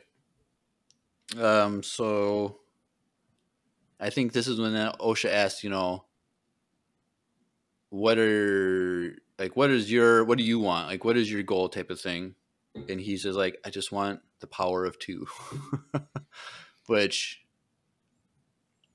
when you hear those words with a dark side user, you're thinking, you know, the rule of 2 with the Sith. Yep. But it's also going back to the witches when it's like the power of 1, the power of 2, the power of many. And so, because like Drew and I are kind of convinced that he was there at the fire and that he was probably involved in. Yeah. He was a third party that deceived both sides and thinking the other side shot first. Yep. And I agree. And we didn't notice this. I didn't see this until someone else pointed it out on a YouTube video like last week. But talking about Mother Coral? No, we're talking like those screenshots I sent, like the hooded figures during that like ceremony. Yeah. There's 2 hooded figures wearing black cloaks that you can't see their face at the ceremony. Yeah. And then when the Jedi show up, they disappear. Yeah. So it's like, who are those guys or gals or whoever they were? And why are there 2? Because whenever you see 2 people, you think Sith. Like, it's just. I have heard, and I don't think this is true, I have heard that Mother Coral is the master. Yeah. Which I think would be so lame, honestly. It's so lame. But because her body wasn't seen in the destruction of the fire. Yeah. Everyone's like, Star Wars, you don't see a body. But then there is a thing that from last week when Yord is like, he gets in your mind and stays there. And Osha's like, yeah, my mother could do that. Yeah. Implying that he learned an ability from the witches. Yeah. So there is some sort of relation to him and the witches. So I don't know. Like, and we also had the idea that the Jedi sensed a darkness on Brendok, and it was the Sith / Chimere, but they discovered the witches, and they associated that with the witches, rather than the Sith / Chimere. Yeah, it's interesting too because like the Sith, the witches didn't give evil vibes, right? You know what I'm saying? Because like I think if we went into this not having the context of the Witches of Dathomir, which Right. were so strongly dark side aligned. Like there's like she takes control of Torben. which is not a cool thing to do. But like, there's nothing up to that point other than context and how we perceive witches in the social sphere Right. of. There's nothing that negatively, necessarily jumps off the page. So I don't. Yeah, that would be very interesting, to say the least. Right. You and Andrew on witches. Oh my gosh. Witches with Andrew. Maybe around Halloween time or something.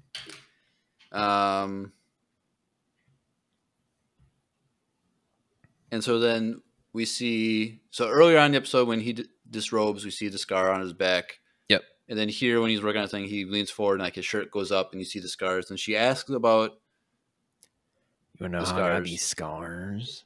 and Anybody else think of that? Nope. Okay. nope, No, the Joker reference, or not the Joker, but no Joker references. didn't even come to mind. Sorry. But now that you mention it, it makes sense. But so he's like, okay, I'm kind of like mixing things together, but like they're talking about his master, like he was thrown off away by the Jedi, supposedly, or something, and that she has, where did the scars come from, your master? And he says, who do you think? But doesn't confirm that it was his master, his Jedi master.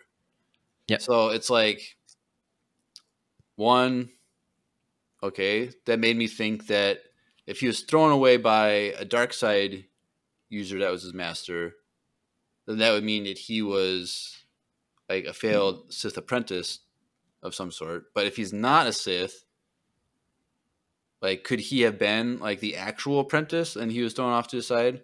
Or was he like the apprentice to the apprentice, like how Dooku threw Ventress aside? It could be So- any of those things. But then, like, it's a weird Y shape. yeah, And I'm like, what is this relation to the Ventress or Vernestra? yeah, dude, I swear she knows something. Well, she knows something. She's yeah. And so, like, I was thinking how maybe she was his master. Yep. And then she gave up on him. I think like, he did started she- he started delving in the dark side a little bit, or he started realizing the flaws of the Jedi, and she made the decision that she tried to kill him or something. Like a Luke and Kylo Ren moment Yes. where she actually pulls Yes. the trigger. Yeah, because I'm like, if it were a Sith, it's like I'm thinking about it. Okay, so like, what are the main weapons of the Sith? You got a lightsaber. Lightsabers aren't that sloppy. Force lightning, he'd Yep. be crispy. He wouldn't have a scar like that. What else?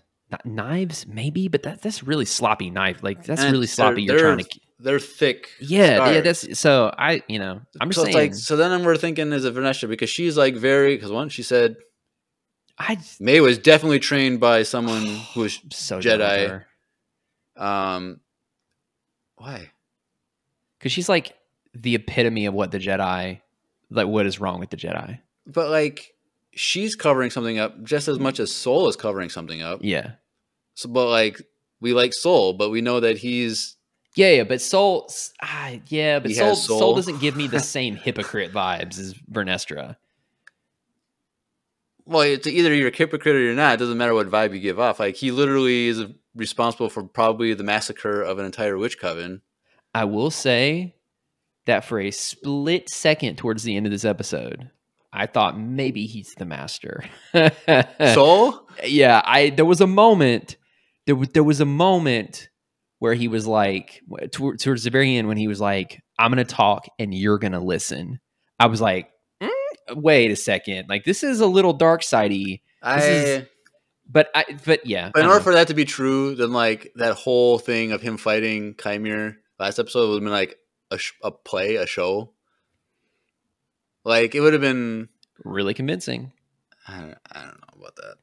Now, some people were thinking. I don't think that's the case, but Some for about 4 seconds, I thought maybe.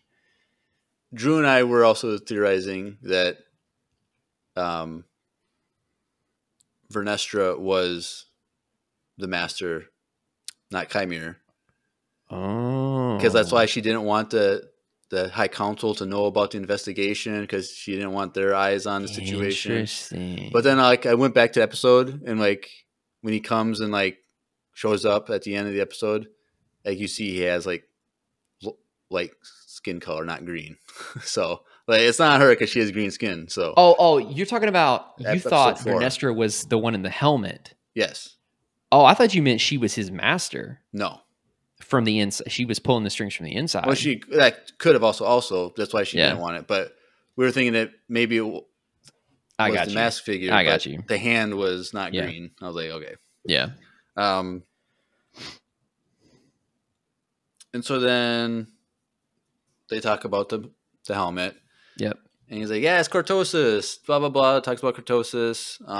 But then he's like, "It's also has a second use of being a sensory deprivation thing, like as younglings and Padawans we used to do." Which is that a thing?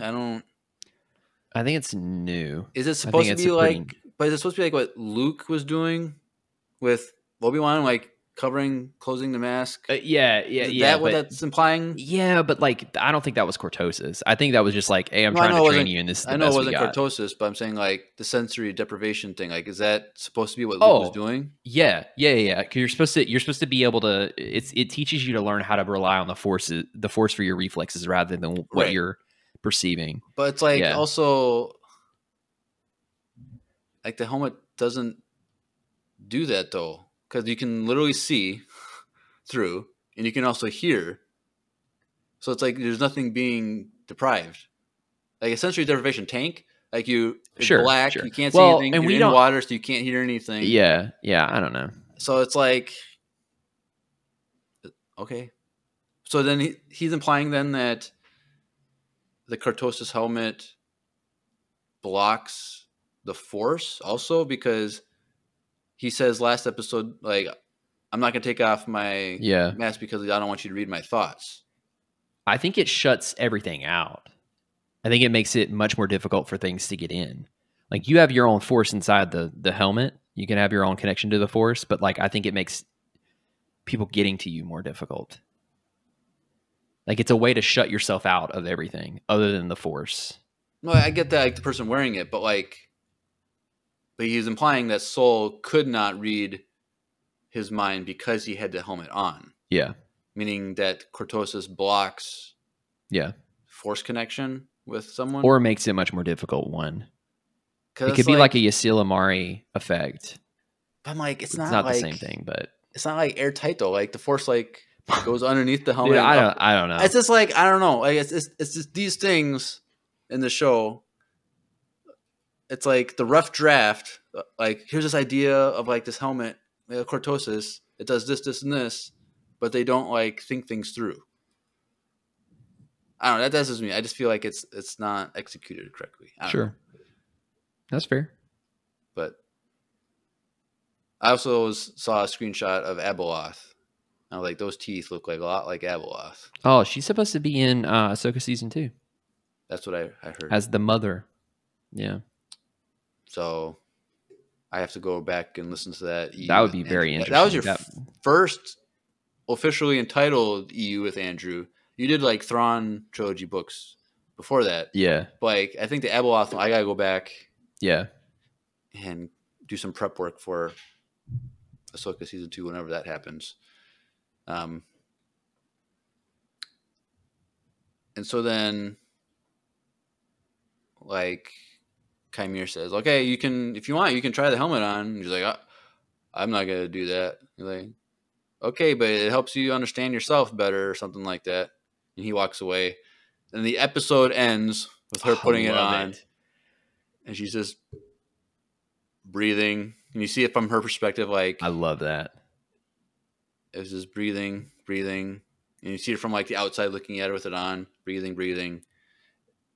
and like with one of her breaths, it like fades into the credits Yeah, or something like that. I love that. So that was that storyline. Yeah. I mean, that was definitely the most interesting of the two. Well, 2, and then the little Vernestra, little like. Oh, yeah, that's true. So we'll do the little Vernestra stuff to get that out of the way. Her Padawan. Is that her Padawan? I don't know, but I just wanted to slap him. He was oozing the I'm incompetent vibes. Well, yeah. But anyways, Mog, I think was his name. Dude, whatever. He's a throwaway character. Well, yeah. So he's definitely gonna get his head chopped off or something by the end of the season, because he's like super unaware of that bug when I got my hand on my saber, but I was totally ready. But anyway, so we see Vernestra talking via holocall to a senator, and they're just arguing about whatever, and like, we need a third-party review of the Jedi because they suck, blah blah blah. And Vernestra's like, that's not gonna happen, we do our own thing, whatever she's talking about, I don't know.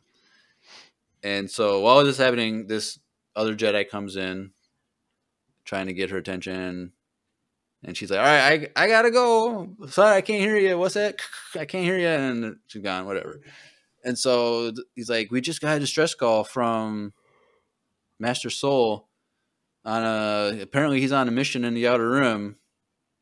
And like, she's like, well, what did they say? Like, well, we lost transmission, it was not that great connection, but they took casualties, and it seems like he said his entire team was killed. And Vanessa's like, oh crap, we're gonna set up a rescue team, we're going to Kofar. And he's like, how'd you know they were on Kofar? I didn't say that. Yeah. Type of thing. And she's like, just get it done, get a team together. Well, no, she says because I sent them there. Oh, that too. Yeah.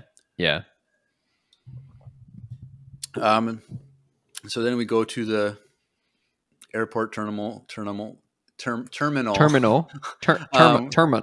just like a weird like terminal, yeah, like location that they have, that they include like this weird. They always go to this when they're leaving. So I guess it's probably underneath at the bottom of the Jedi Temple or something. Yeah. And so he's like, okay, I got a team. And it's like him and like 2 other Jedi. And Vernestra's like, well, I'm coming. And he's like, but you get sick during hyperspace. And she's like, I don't get sick, I just get whatever word she says. So going back from a couple months ago when we had Grace do her Who is Vernestra Rowe thing, we went over a little bit on how Vernestra, when she's in hyperspace, she has like force visions and she gets out of it. So like she doesn't get sick, she just like experiences these visions and stuff, which is very interesting that like that hyperspace does that, which is interesting. So I like that they have that detail in there that she has those. But it's funny that the Jedi see it as, she gets sick. Yeah. But it's not sick. So it's just interesting. So they go to Kofar, they land, and Mog, the guy that whatever talks to the people there, and then she's like, well, what did he say? And he's like, well, these bugs, whatever, they had an outbreak and they hatched, and there was a lot of chaos in the surrounding villages or whatever, so maybe they got caught in that, and that's what they caused. And Vernestra's like, maybe, but probably not, type of thing. And so then they go into the forest, and I hated what they did when they got to the location, how they showed thing. It was just a close-up on dead Jackie's face. Like, I hated that they did that like that. Really? Dude, I hated it so much. I know it's supposed to be shocking, and in Vernestra, they get there and they're shocked by what happened. Yeah. But, like, Jackie's death was one of the most emotionally trying things in my life, like seeing her die. Wait, really? Dude, it was so sad. I was so emotionally connected to her as a character. She was my favorite character of this whole show. Oh, dang. And the way she went out, like, was so sad for me. And then they just, like, close up on her dead body, like it's nothing. And then I just felt like they disrespected Oh, Jackie okay. to me. But I you didn't respect care that. about her. as Well, a no, character? I mean, I thought it was sad. It didn't hit me that way. I love Jackie as a character. I truly I'm just did. mad that we're not gonna get more of her. Like I just, Oh, I just loved her character. Like she reminded me a lot of Ahsoka. yeah. She's like I think her and Soul were such a great fighting duo. Like Yeah. they just understood each other. They played off each other. Like they're a great team. I liked her a lot. And when she died, I was so sad. Yeah. I mean, I think that was the point, though. They Like, should have just showed up on Yord's face because no one cared about Yord. Like no one dang. cared. No one cared about Yord. Yeah. Like Jackie says, Yord is Yord. But they then investigate what's going on, and Mog is like, "Well, what do you think happened?" And she's like, "Vanessa's like, well, what do you think happened?" And there was just a struggle, and there was like an explosion, which is interesting that he saw it as an explosion, not a force push. Yeah. Um, It shows and- that they're truly not used to another Force user being on the bad side. Right. And so it's like very much him like, well, they're all dead, but like a powerful Jedi has fallen. Like this is the only way this could happen. And like he's like, who could have done this? And he's like, he suggests Master Soul. Yeah. And Vanessa, well, that's a quite outlandish accusation. And he's like, why would he send a distress call? And it's like, the thing is, it is set up where he now looks guilty. Yep. Which I did not even think about Yep. last week. Yep. Where, Because he leaves right before they get there. yeah. And like, Which I thought was a very interesting turn of events. because we don't know why he chooses to leave. Yeah. He says that he wants to find her master. I legit think he's being driven by vengeance and revenge right now. Like I think I think he's gone off the rails a little bit in terms of the Jedi. But I thought it was very interesting that he was just like, he turns the transmission off. And he's like, peace out. But he's like, I need to tell the Jedi Council what happened. Like he said, this episode he says that. Yeah. I think. Yeah. So it's like, is he going directly to the Jedi Council now? No, I don't think so. Because it's like, I think he's going to find the master. Is he just gonna like interrogate her to get to this planet that Osha and Chimera are on? Is that what we think is going to happen? Like he's going to interrogate her when they get there? No, I'm saying like, how is he going to find Osha? The only way he's gonna pull the location from her. Yeah, that's what I was. Yeah, Yeah. Like, is that what he's going to do? Yeah. So I don't know, but I'm kind of sad that he's being set up to be found guilty of something, because there's no really evidence to like say it wasn't him, because they didn't have Everyone's Yord dead. up on the balcony like recording the whole thing like he was with the space binoculars. But I don't know. But Vernestra is like, who else? Or he's like, well, who else could it have been? And she's like, kind of says to herself something like, something the tip to scales, which was the line she used. And there's episode 2 or whatever it was. So she doesn't believe it's Soul, but she believes that there's something else tipping the scales. And, Yeah. what is the tipping of scales? Is it like the Jedi are on one side of the scale and it's another power rising that? Yeah. So it's like, what does she know? Or what is she theorizing? But we finally get the light whip, which is a very underwhelming thing for me. It was cool. It was a cool Easter egg. But it's like, they advertise like, oh, the light whip is here. And it was just whoosh, like to kill a bug. And that was it. Now, if we get a flashback with her being master to Chimera and her trying to kill him, that'd be kind of cool to see more in action. But like that little tease, I'm like, I wish I was a little bit more. I thought she was going to be using it to like go through like brush in the jungle. I'm glad it was not that, because I was like, that's what a waste of a lightsaber. But yeah, So that's the Vernestra thing. So it's going to be interesting to see what her investigation leads to and see if she has a relation to Chimera at all. But now all we have left is the Sol and May storyline.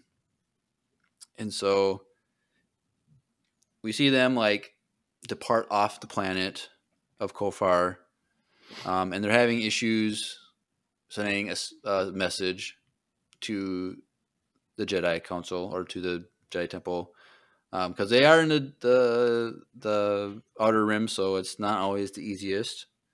And so he tries to, or he has May take over the thing, like take us up to space, whatever, while he goes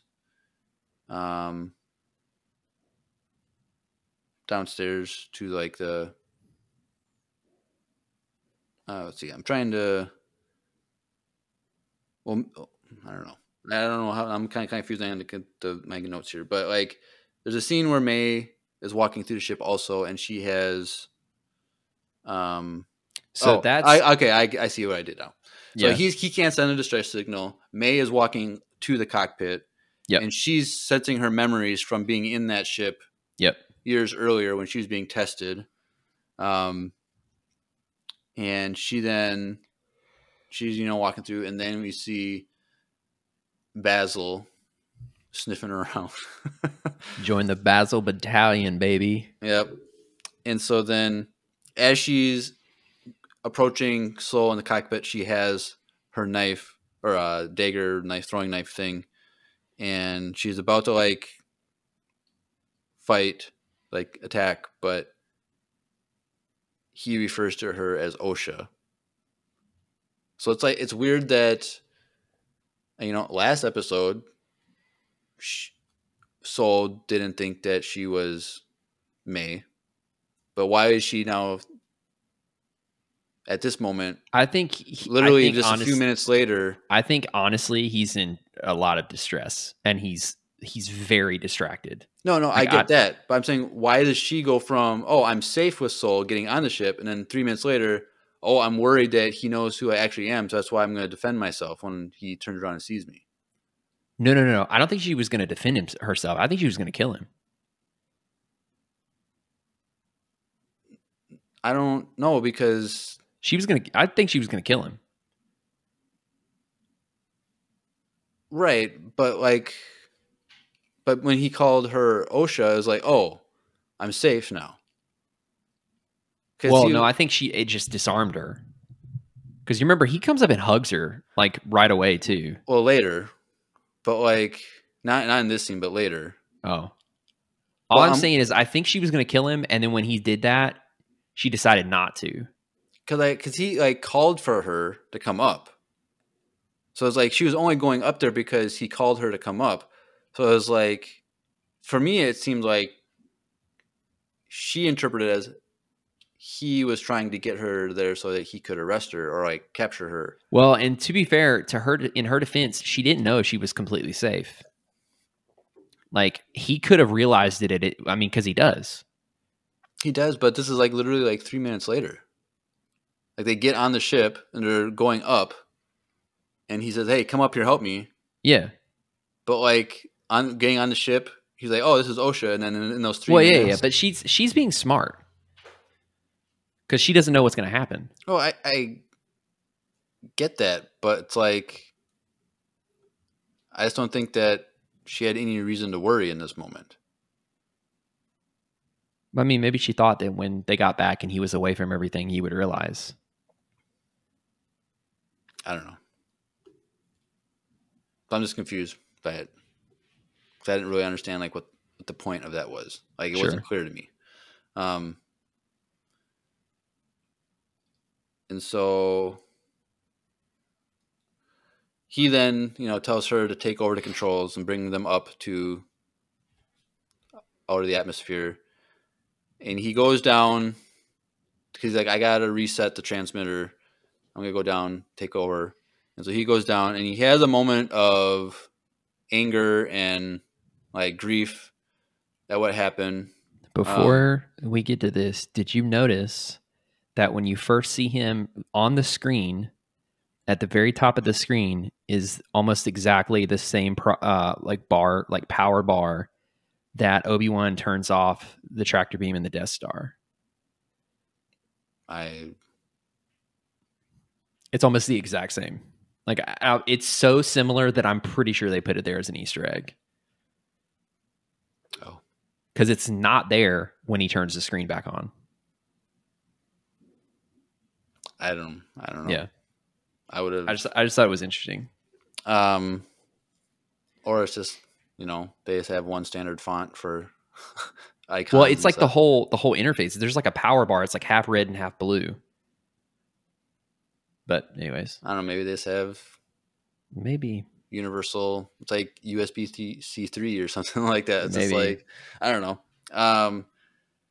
But like he has like the moment of grief and anger in the moment for what happened, but then like it pauses and then like he relaxes. So is it like he felt the pain, but then he's trying to center himself again. But then he found peace again. Like he let it go. Like he let go of the attachment in that thing. But like I really don't think that he let it go. I think what happened was he had a short outburst to get some of it out of his system, and then he was like, "I got to keep it together. We got to keep moving."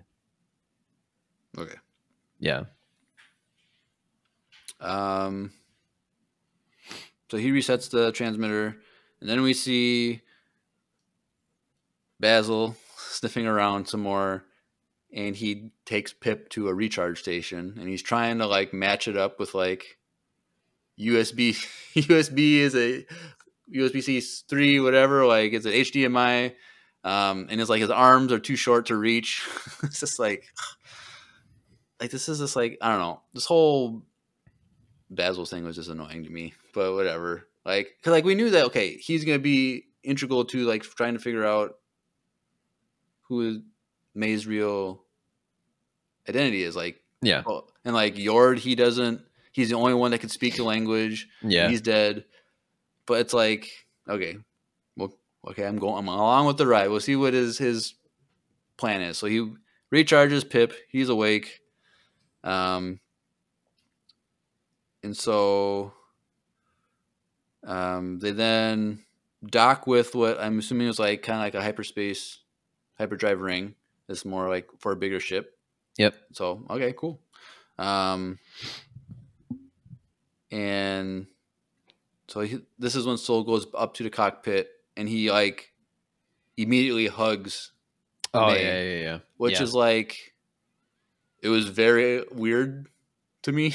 Like it just came out of nowhere. Like we've never seen a Jedi like hug someone, I feel like that. Yeah. And it was very like I don't know, from May's perspective, it was very awkward. Because one, she doesn't know him.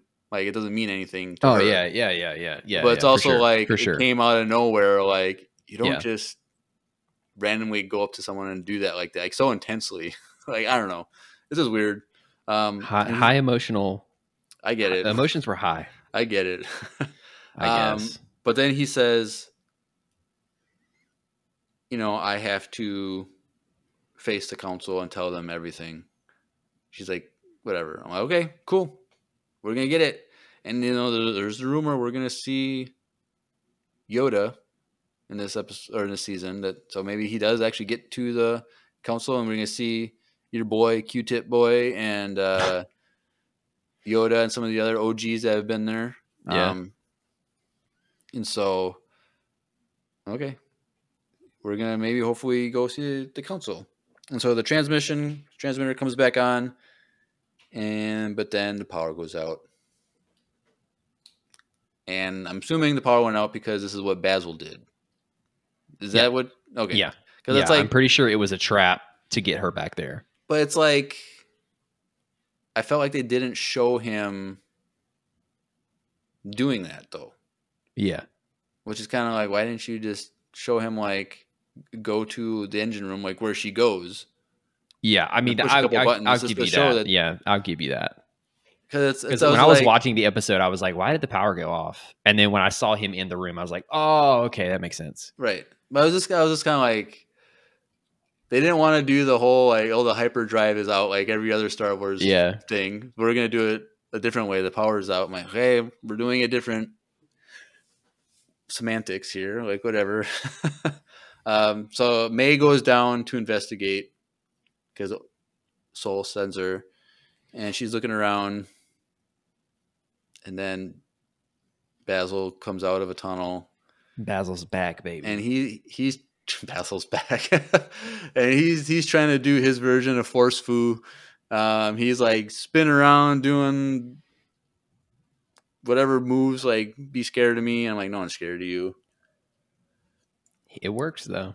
Pip turns on and like sprays oil or whatever in her face, and she like, I felt like she was kind of, I didn't really like, her response was like very like more like OSHA would respond rather than May.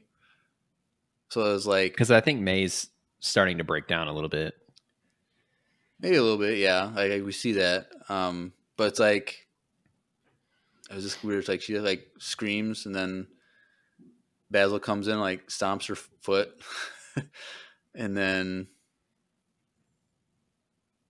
she factory resets Pip. I'm like, what is going on?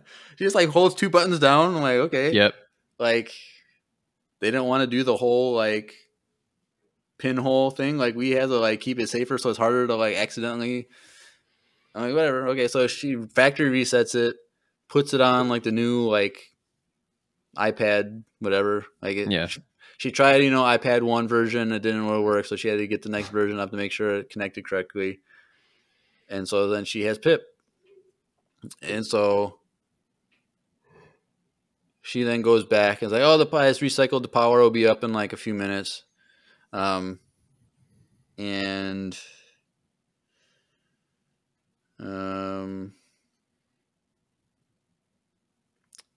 Soul is sitting there like very sad, very distraught. He's like, I can't believe that I missed that Kymir was who he was when we first saw him. Like, I should have sensed something, but I didn't. And so he's living with that grief. And then May is trying to like go along with it and, be like, well, he deceived all of us. Like, that's just who he is. Like, he's able to deceive. And so she's also like speaking from truth. Like, he deceived me. Yeah.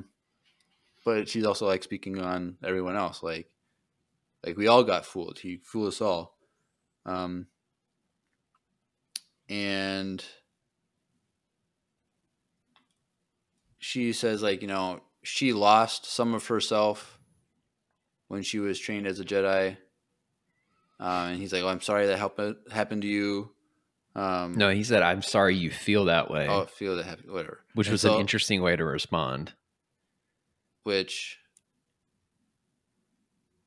because it must have been like he felt that he was training Osha from her to live out like her personality and her whole thing, but like she interpreted it as a bunch of rules of like suppressing herself or something in some way. And he does talk about, I see you got Pip back, and I have observed how you care for him and love him and stuff. And she kind of like, yeah, I've always had a thing for droids or whatever it was like. So I was like, okay, is he gonna figure this out here? Is he gonna like understand that like she's not talking like she should be? Like, is he so distressed that he's not gonna pick up on this? I'm like, what's going on? And then it's kind of like goes to like, what happened in the past, like what aren't you telling me type of thing. And then he's about to say something, but then the power turns back on. Yep. And then she like runs to the cockpit, and she's about to like give a message. And it seemed like she was about to say something, like she was lying about something. Like, do you think she was going to say, this is Osha and Master Soul has killed everybody? Like, was she going to try and throw him under the bus in that I have moment? no clue. It was either that or she was going to turn herself in. I don't think she was going to turn herself in. She was going to at the beginning of 5 Yeah, or beginning yeah, of 4. yeah. But like, if she was going to still do that, wouldn't she have done that anyway? Like at the end of last episode? Maybe not. Like, why would she try and lie about this? Because like, if she's faking her identity, she has an agenda. And so I guess I kind of think like she was going to try and turn him in, like say that he killed everyone. Possibly, and that's why she wanted to switch bodies so that at least she could get this kind of vengeance on him, make him pay for his past sins against the witches. It's like so, but when she's about to do it, he stuns her. So it's like he did figure it out, and I'm wondering at what point did he figure out? Was it in that conversation with Pip and that stuff? I would imagine a minute ago, or was he trying to like this whole time he knew, and he was trying to see if he could win her over at all, or like see the good in her? I don't know. I don't think we're gonna get an answer to that. Yeah, I think it was later. I don't think it was right away. Yep. And so then,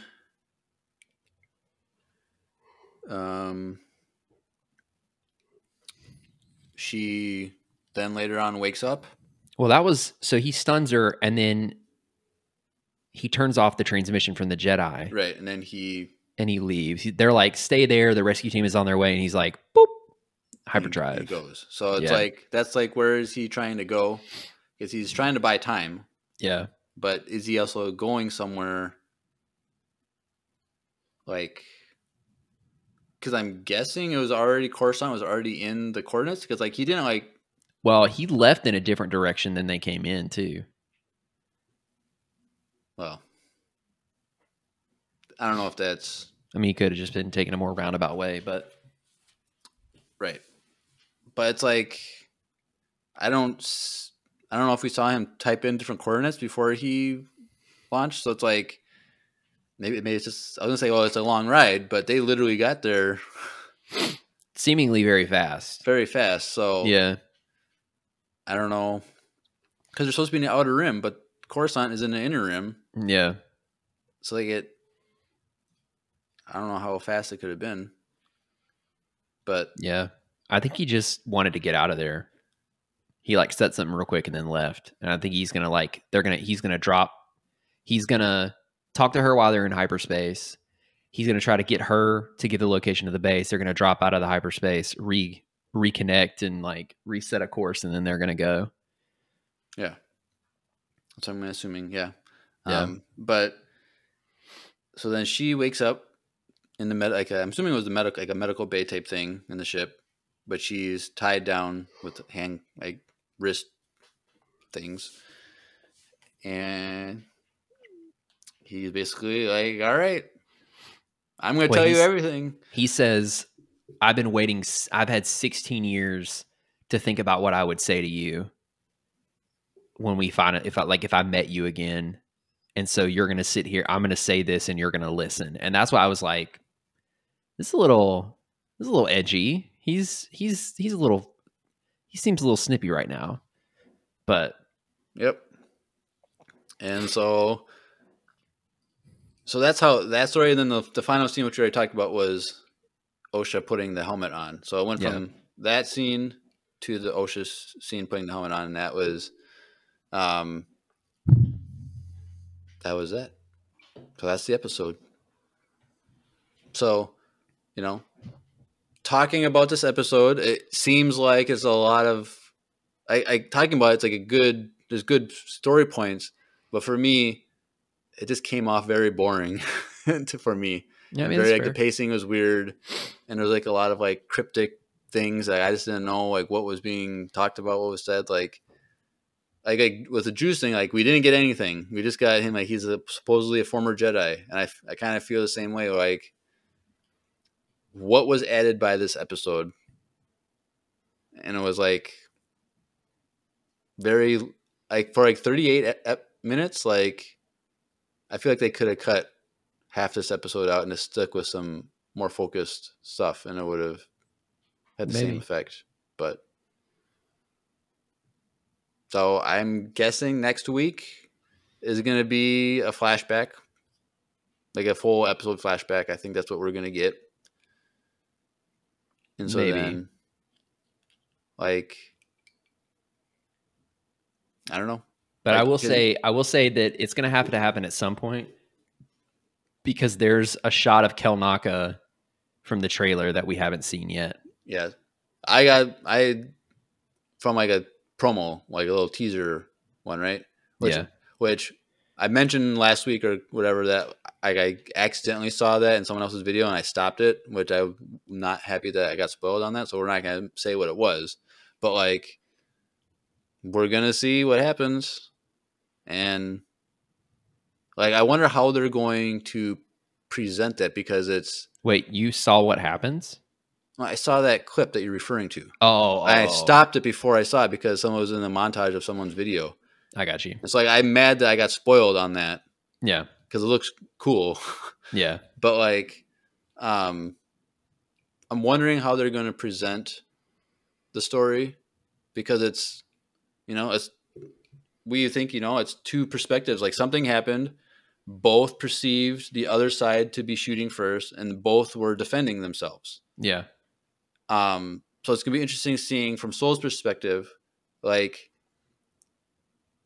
it's gonna be something like it's gonna come off like they're defending themselves against the witches. But like, I wonder if it's then gonna jump to like him sitting there with May saying, "But after all these years, I've realized that none of this made sense, and that we made a mistake." Yeah. So it's like, I wonder how they're going to present it. Yeah. But I'm really excited to see. I think that they were just manipulated, and he genuinely thought he was doing the right thing in the moment, and he found out later. Well, that yeah, it was because Torben says, we thought we were doing the right thing. Yeah. So, but it'd be cool. We're finally going to see more Indara, not Indira. Indara. Yeah. It'd be cool to see more of her, Torben, Kelneka, and all that jazz. Do you think so? Because it's from Soul's perspective, like, I don't think we're going to see like the witch's perspective,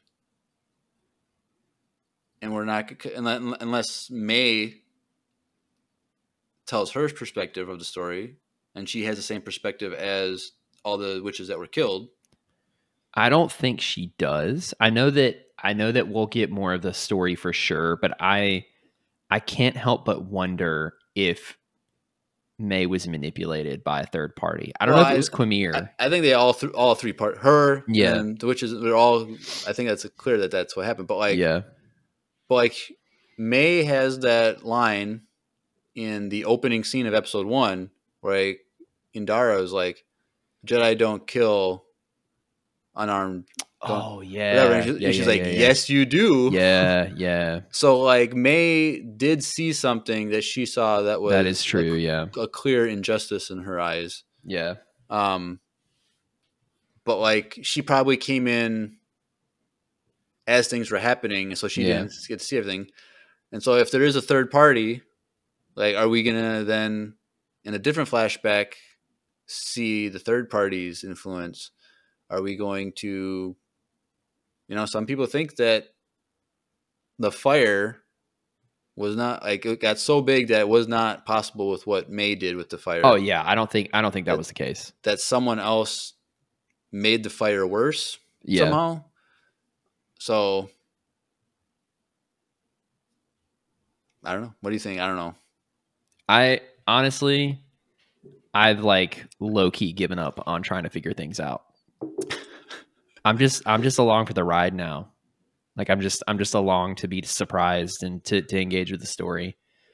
Yeah. I mean, I wouldn't be surprised if someone even told May to start a fire.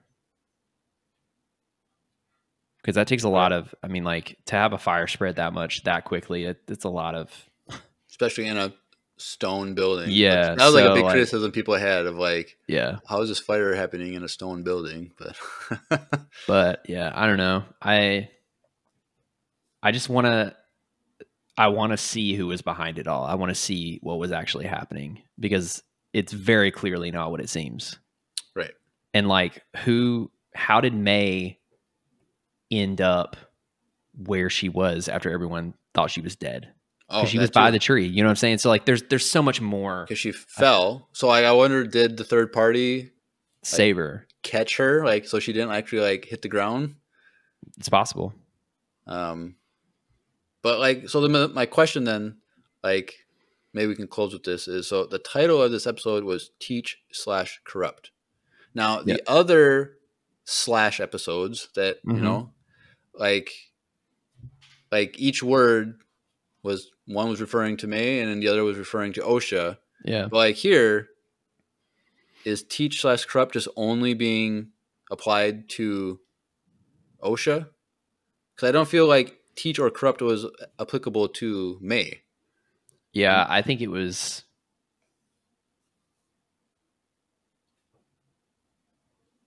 It could be symbolizing the theories that like the Jedi do a really good job from the Sith perspective. The Jedi try to do their best to teach, but they're actually corrupting. Like the ideologies are corrupted, and simultaneously he's trying to corrupt her and teach her that there's another way to like. I think it's more of an overarching like. It could be viewed a few different ways. You know, like he's teaching while Soul in some ways can be seen as corrupt in this episode. Like I think this is definitely one of the more open-ended, like up for interpretations one. All right.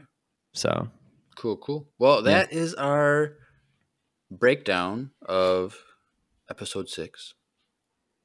Next week, like we said, hopefully it's going to be a flashback. We don't know.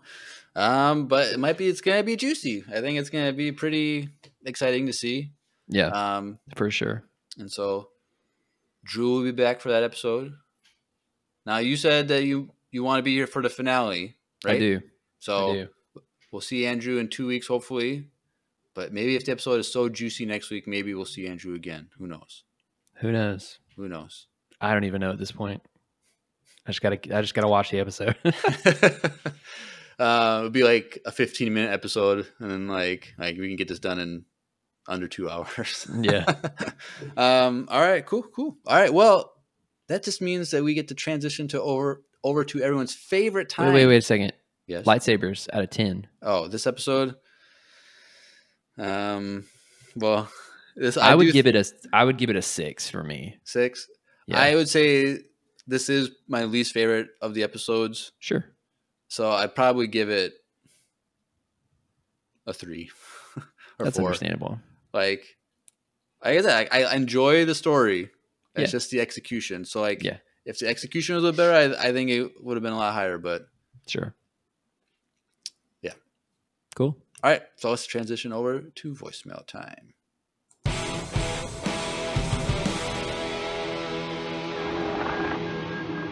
It's voicemail time.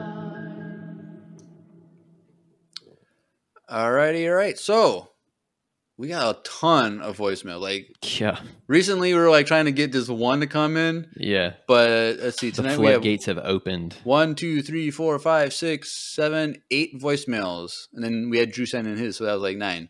But sorry. So we didn't really say this, but right now we're not live streaming on Twitch because Drew's the one that does the live stream. So we're doing the live stream in quotation marks in the Discord. Yep. And so the Discord chat. You can't hear my soundboard, sorry, just because of the setup. So you're not going to be able to hear these voicemails, but we'll try and help you understand what's going on as we go over these. So we got 2 up from someone we haven't heard from in a while, Shadrick, who was sending us a lot like last end of summer and fall. And I should make a note. Somehow these were sent Palpatine in. returned? That too. Somehow he was able to send these through the old way. We got an email that we got them through Spotify, which was supposed to be like done last month. And so like, I guess it came in before it went into July. So Shadrick, if you're listening, go to our links in the description and go to that. And there's a new SpeakPipe link for voicemails. So go use those because the old way is not supposed to be working anymore, but maybe they just are waiting till the 1st of July because they said it was going to be done in June. So, but we got him in, so it still works. So let's take a listen to his first voicemail.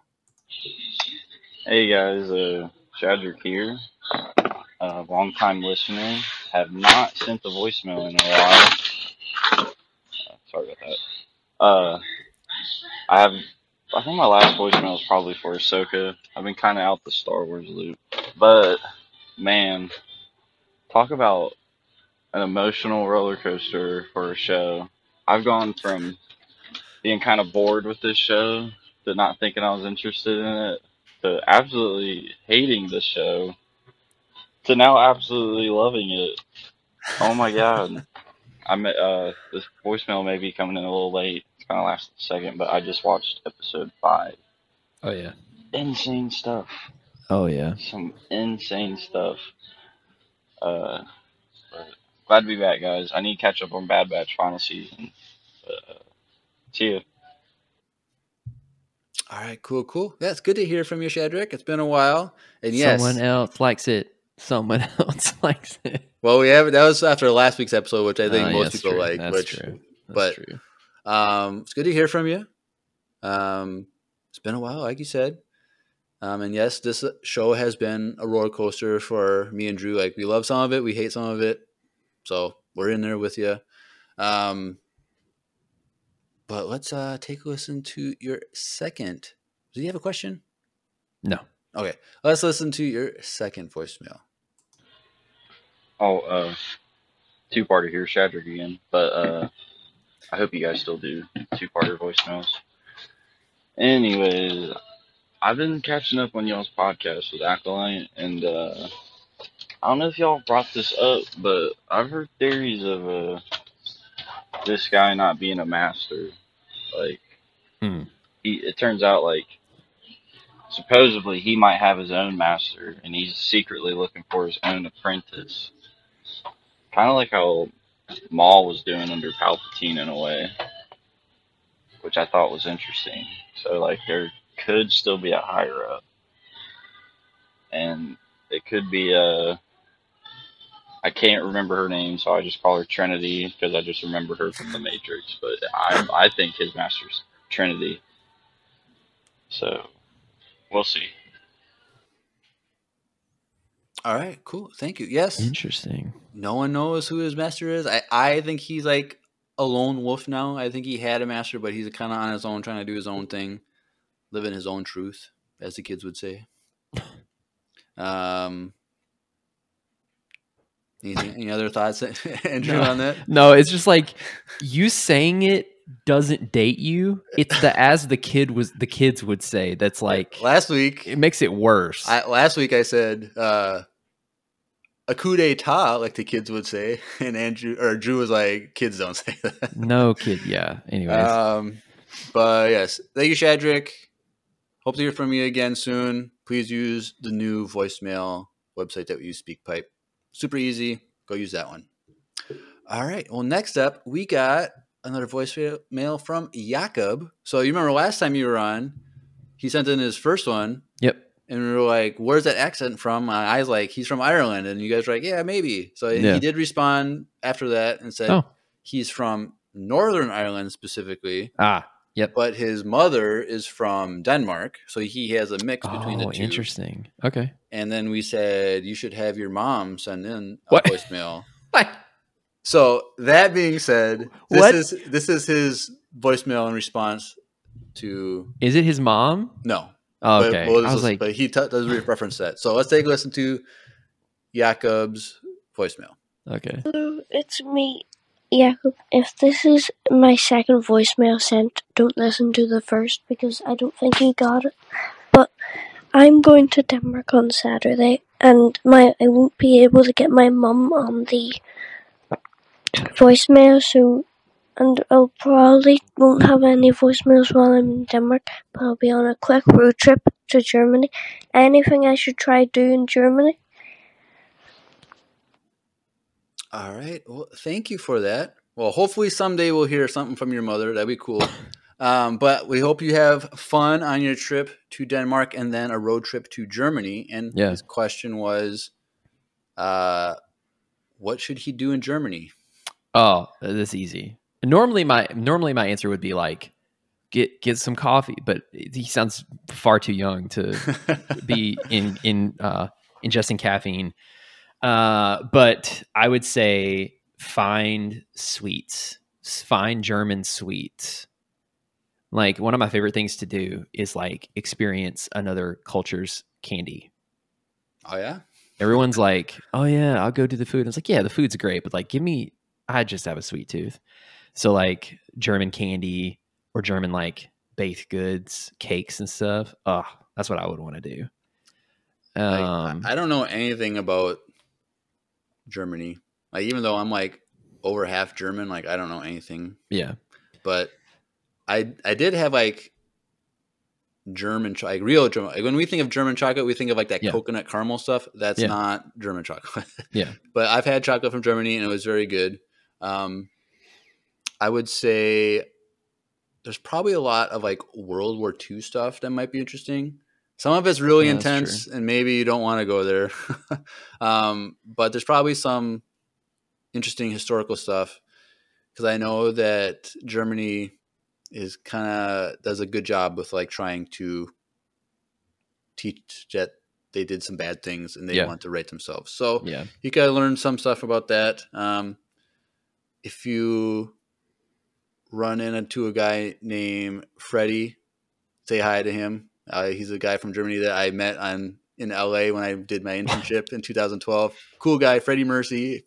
Say hi to him if you meet him. If you run into this one specific person in the entirety of Germany, named Freddie, it could happen. It could happen. It could happen. Tell him I say hey. He's actually the guy that got me that German chocolate. He had nice. Some sent in. See, that sounds lovely. That sounds lovely. Just authentic German chocolate. It's just weird how like everyone uses the same ingredients to make chocolate, but that all tastes different. Like it's just it's not all the same ingredients. Well, it's like because Europe does a much better job of like natural, like having legitimate sugar. Ingredients versus like all the stuff we put in chocolate here. I know, but I'm just saying like the simple like 4 ingredients. It's kind of like bread. Like all bread is like the same 4 ingredients, but it all comes out different depending on how you do it. So But again, I hope you have fun in Germany. Yeah, that sounds awesome. I'm very envious in Europe of like how easy it is to go from country to country. Yeah. Very envious. Because like obviously we have states, some of which do feel like different countries. Yeah, there's very different words. But that's so cool. Like my brother-in-law is in Austria and he's like, yeah, we're going to freaking, I forget where it was, but he's like, yeah, we're just going to go to a different country for the weekend. I was like, that's so cool. So I'm very envious. All right. Cool. Well, next up is from Nate Keeney, who's in the chat. Hey, our boy. So let's take a listen to his voicemail. Hey, Empire Radio, this is Nate. I know a commonly asked question you get is, where do you live in the Star Wars galaxy? But my question is, where do you think Star Wars characters would live in the real world? For example, I think Cad Bane would definitely live in Texas. Also, I think me, Drew, and Will need to start a sports podcast. Thanks. Bye. All right, cool. So where would they live? Like, yeah. So he said Cad Bane would live in Texas. So we're flipping it. So they have to live in the world, in our world now. Yeah. Okay. So, Padme would live in Italy because that's literally where Naboo was filmed. No. Let's make this more interesting. Only the United States. Only the United States. Oh. Yeah, see, but then it gets more interesting because you're like, all of the cool places are not normally in the United States. So like, so what would be the fashion capital in the United States? Would be like New York or LA? It would be New York or LA. Yeah, I would say Padme is more of a New York girl. She's not giving me LA vibes. She's giving me more New York vibes. I don't know. I feel like New York is too like business oriented, but there's a whole fashion. There's a whole other culture. No, I get that, but I'm saying like when you think of you see buildings, you see lawyers, you see this. Like Yeah. she's more like does her own thing, and like I feel like people go to LA to do their own thing. They're a little bit more free spirited, but like Maybe. she would want to have she'd want to go out to the mountains when she's out in LA. Like also like to take a weekend off, go to the mountains, hang out. I wonder if she's more of like a San Francisco person. I don't know enough about Nah, I'd maybe LA. Yeah. Han. Where would Han live? Han? Miami. Ooh. Yeah, I could see that. I could see him living in Miami. I could see him living. Let's see. Vegas. Yes, Vegas. Vegas. That's There we it. go. Thank you, Nate, for answering your own question. Vegas. That's spot on. That is so spot on. Vegas. Him and Lando both. Vegas. Lando, yeah. Luke. Okay, Lando would either be Vegas or Atlanta. I don't know if Atlanta. Yeah. Well, he's It's in the show Atlanta, right? The yeah. actor? It's Okay. also like the black Mecca kind of. That's one phrase that I've heard to describe But it. do they It's have like, good capes in Atlanta though? No, but if he's gonna find good there's great fashion in Atlanta. There's Okay. also I could see him. I feel like he'd be Atlanta. He wouldn't be Vegas. Han would be Vegas. He would be Atlanta. Where would Luke? Dude, I feel like Luke is like very Midwestern. I feel like he's more like Iowa or Nebraska. Yeah. That's the vibe that I'm getting. I think or Indiana. I could see Luke in Indiana. And then after he went off and, you know, grew up a little bit, maybe he'd settle in like Indianapolis. Like he'd move to a larger town. But he's still he gives that vibe. Like maybe Omaha. I think he would fit in Omaha pretty well. I have no idea. I don't know enough about all these like big cities that are kind of more on the minor side though. Or Ohio, yeah, that too. Because Red Buff is from Ohio. Nice. Where would Vader and Anakin, are those two different people or are we? Oh, they're definitely two different people. Okay, where would Anakin? Anakin would be so LA.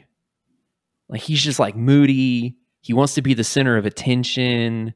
He's ambitious.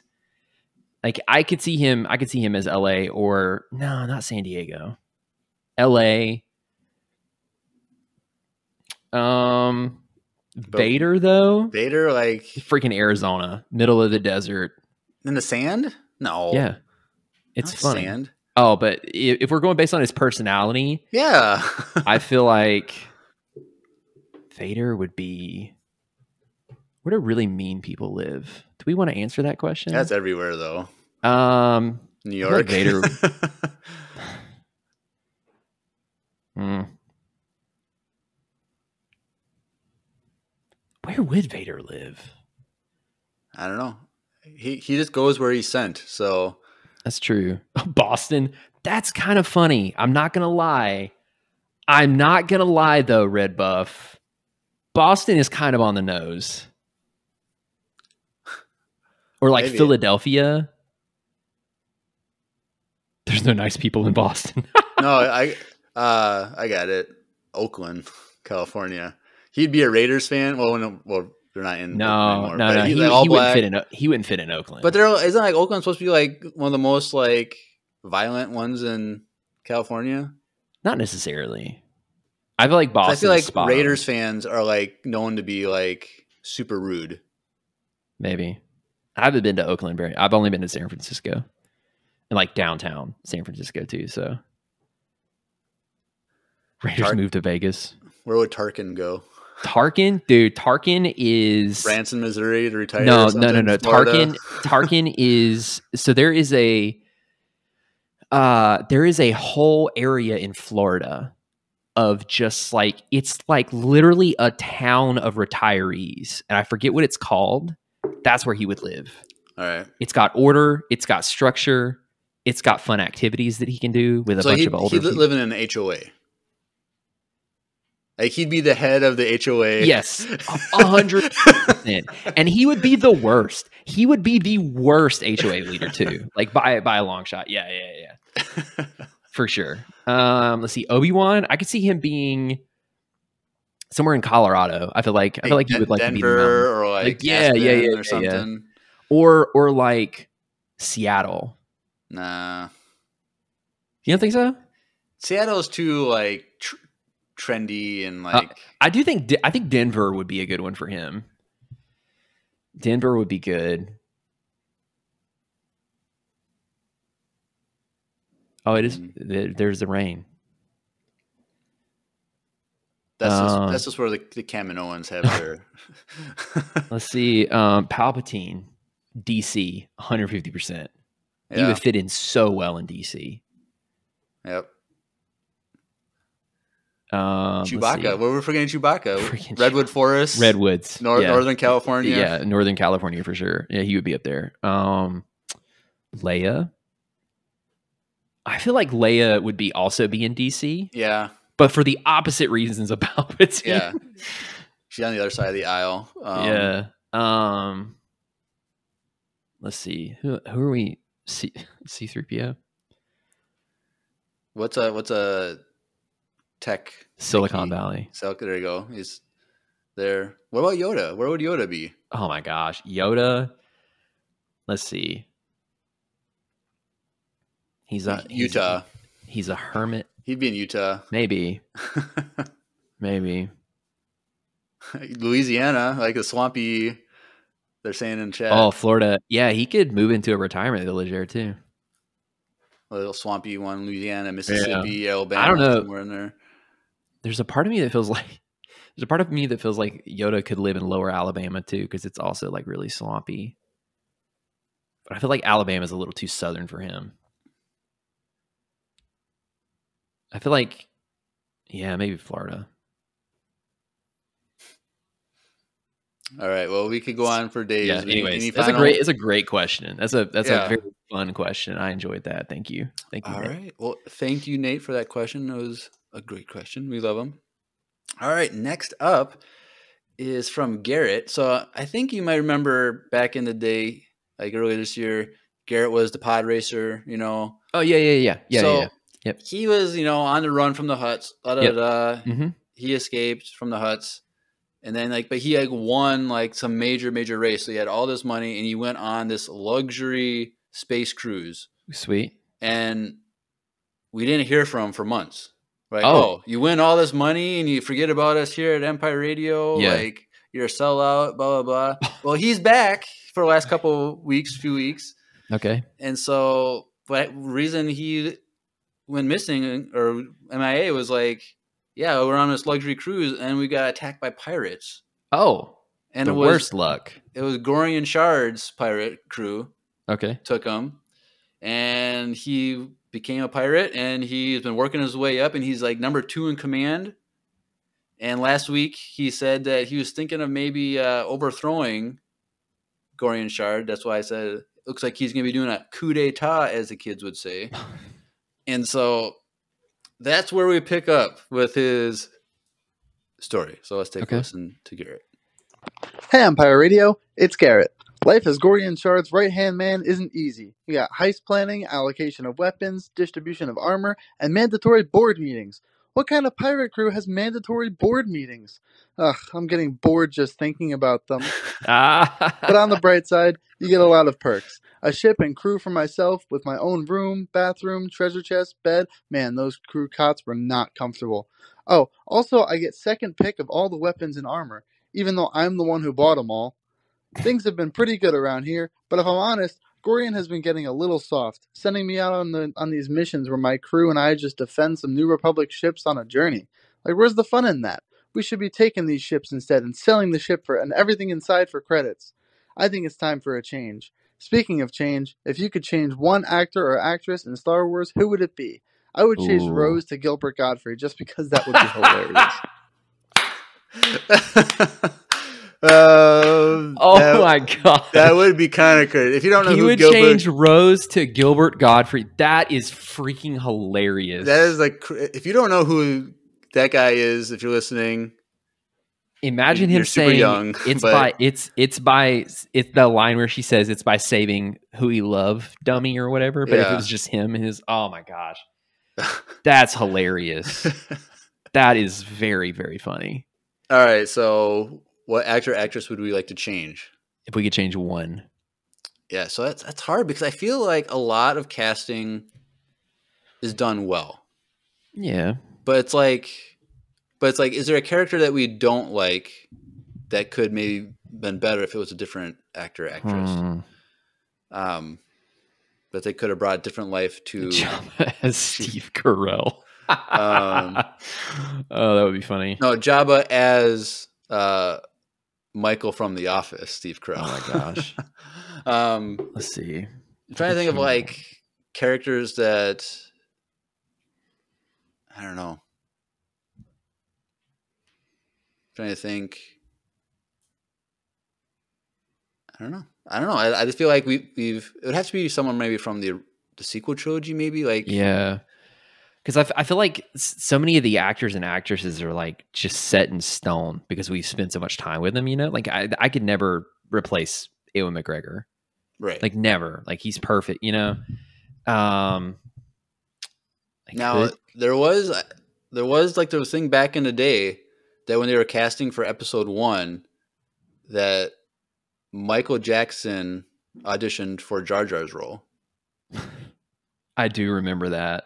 And is it also true that Leonardo DiCaprio auditioned for Anakin?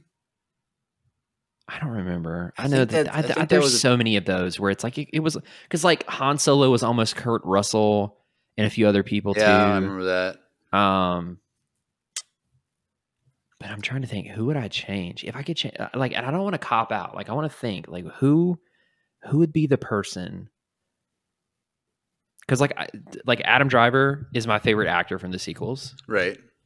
Daisy like- Ridley was great, but I feel like I don't know who I would replace her with. If I think did. I would maybe do Daisy Ridley because I'm not really.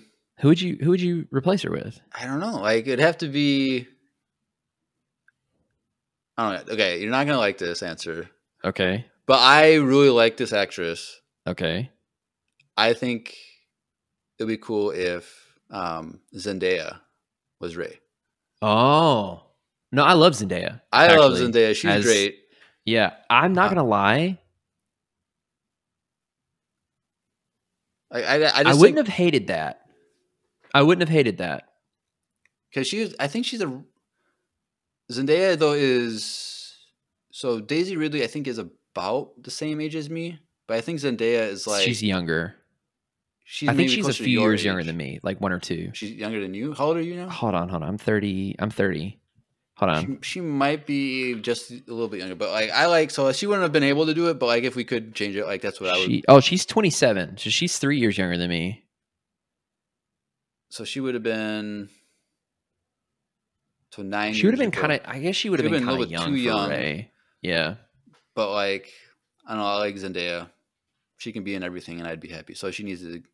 Dave Filoni, if you're listening, put Zendaya as like a lead in a Star Wars show or movie. Like Now, would you change Ahsoka for Ashley? No. You would keep Rosario? Yes, Okay. I think Rosario looks a lot like Ahsoka. I think as like an aged up person, I think like it fit perfect. You know who I think could have been changed, and it would have been really good. Morgan could have been Michelle Yeoh. Morgan Elsbeth. Michelle Yeoh. Yeah. She would have been good. She would have been really good. But it's so funny because like these are all like mostly side characters. Right. Tom Cruise is Anakin. Oh no. No. To see him No. running. No, not Tom Cruise. He has such a distinct style. Yeah. Like It is- it wouldn't have fit with Anakin. Like he's really, really good at what he does, but it needed to be something. What about I'm trying to think who would have been around Anakin's age at that time. So like episode 2 would have been he's 17 and then 22. I'm thinking like Zac Efron. Or no, he was 19 and then 22 in the movies. Hmm. So someone in that college age from the Definitely not Zac Efron then. early 2000s. Like, I don't know. Like, Leonardo DiCaprio would have been, I think, around that. He's been a little bit older, I think. Yeah, I feel like he would have been too serious though. It's so funny too, because like you've got such clearly defined roles in Star Wars, but then all these actors and actresses also have very like specific vibes. And so it's really difficult to like. So, okay, I also have another idea. Okay. Like, this is not like a replacement, but it's technically a recast. Okay. So people have been thinking that in the Mandoverse story, Yep. that if they were to bring Leia back, Uh-huh. they would just use her daughter. Oh yeah. Billy Lord? Yeah. Yeah. Be great. So I think, she does look different, but like I think it would be It's like the next best thing though. yeah. Yeah. Chris Also, Pratt as Poe. That'd be kind of cool. I'm not gonna lie. But Sebastian Stan as Oh Luke, yeah. As yeah, that was the thing that everyone was wanting. Yeah, that he would be great as Luke. I honestly, they just need to bring Alden Einreich, whatever his name is. But he did a really good job as Han Solo, young Han Solo. Oh, bring him back. He did well. They would be really old though. Never mind. Well, not necessarily. Well, but he did a really good job as Han. I liked him a lot as Han. I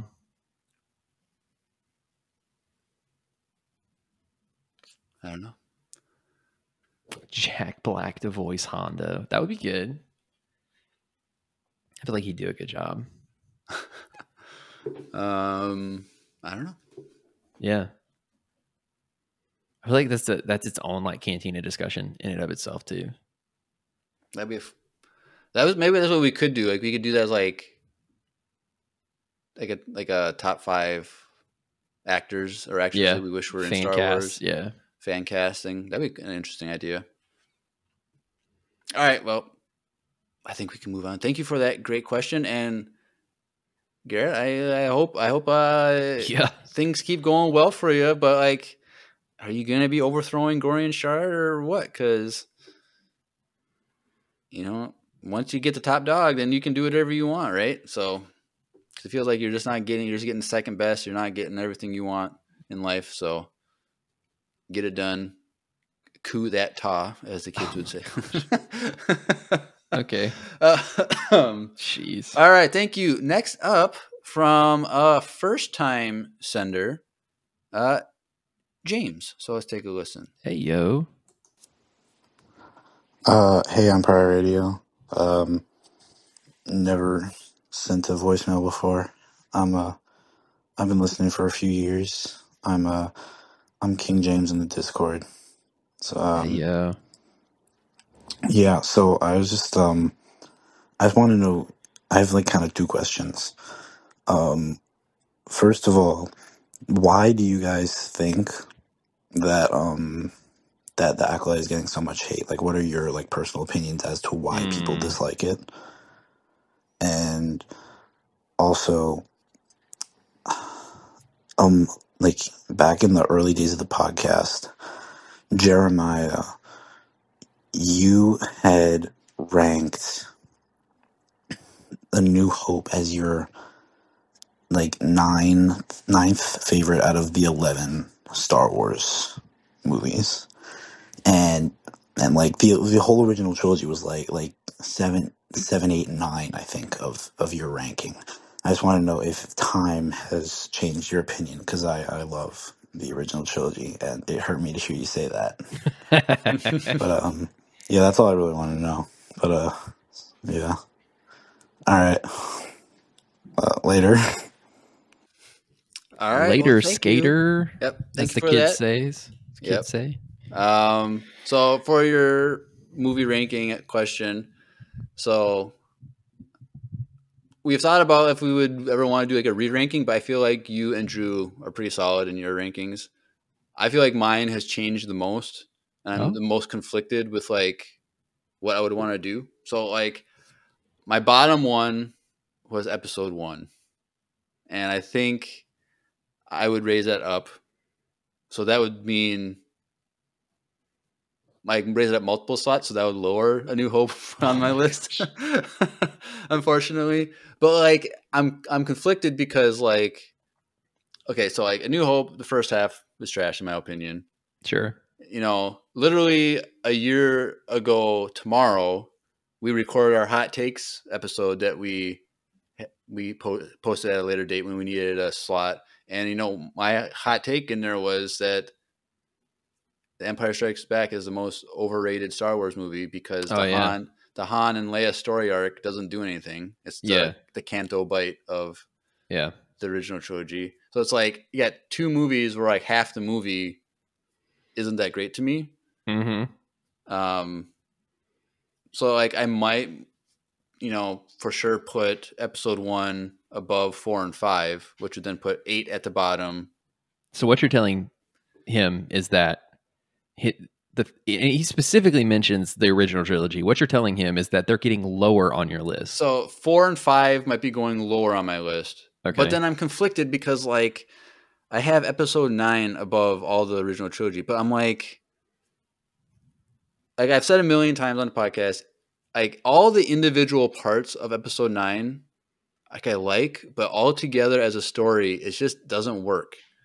So it's like, can I really say that I like episode 4 more than episode 9? Yes. That's like, a very easy answer. I don't know if I can do that. And so, but it's like, I don't want, like I want episode 9 to be down there with episode 8. But I can't, if I'm like, I could be fun if like we did like a if I got like a point system for doing movies, and like we all just like gave honest opinions, like, okay, rank the acting for this movie, and we rank it 1 to 10, and we rank, you know, visual effects 1 to 10. Sure. And we do all this stuff. Like if we would get different rankings on how we did it compared to like what we choose. Probably. So it's like, I feel like, unfortunately, if I did the point system, episode 9 would be above the original trilogy. Okay. But like I hate saying that. That's fine. I understand. But I also think that but I think other than that, like bottom half, like I think it was Rogue One was on top, episode 3, episode 7. I think I'd switch 7 down and bring episode 2 to my number 3 spot. Okay. But I don't know. I respect that. All right. Well, for your other question, why do we think that people hate the show so much? Now, there's a lot of controversy that we could discuss, which we won't, but I'm going to kind of boil it down to one main thing that kind of like in my observation that people have an issue with is it goes back to just simply the writing, which I have discussed today.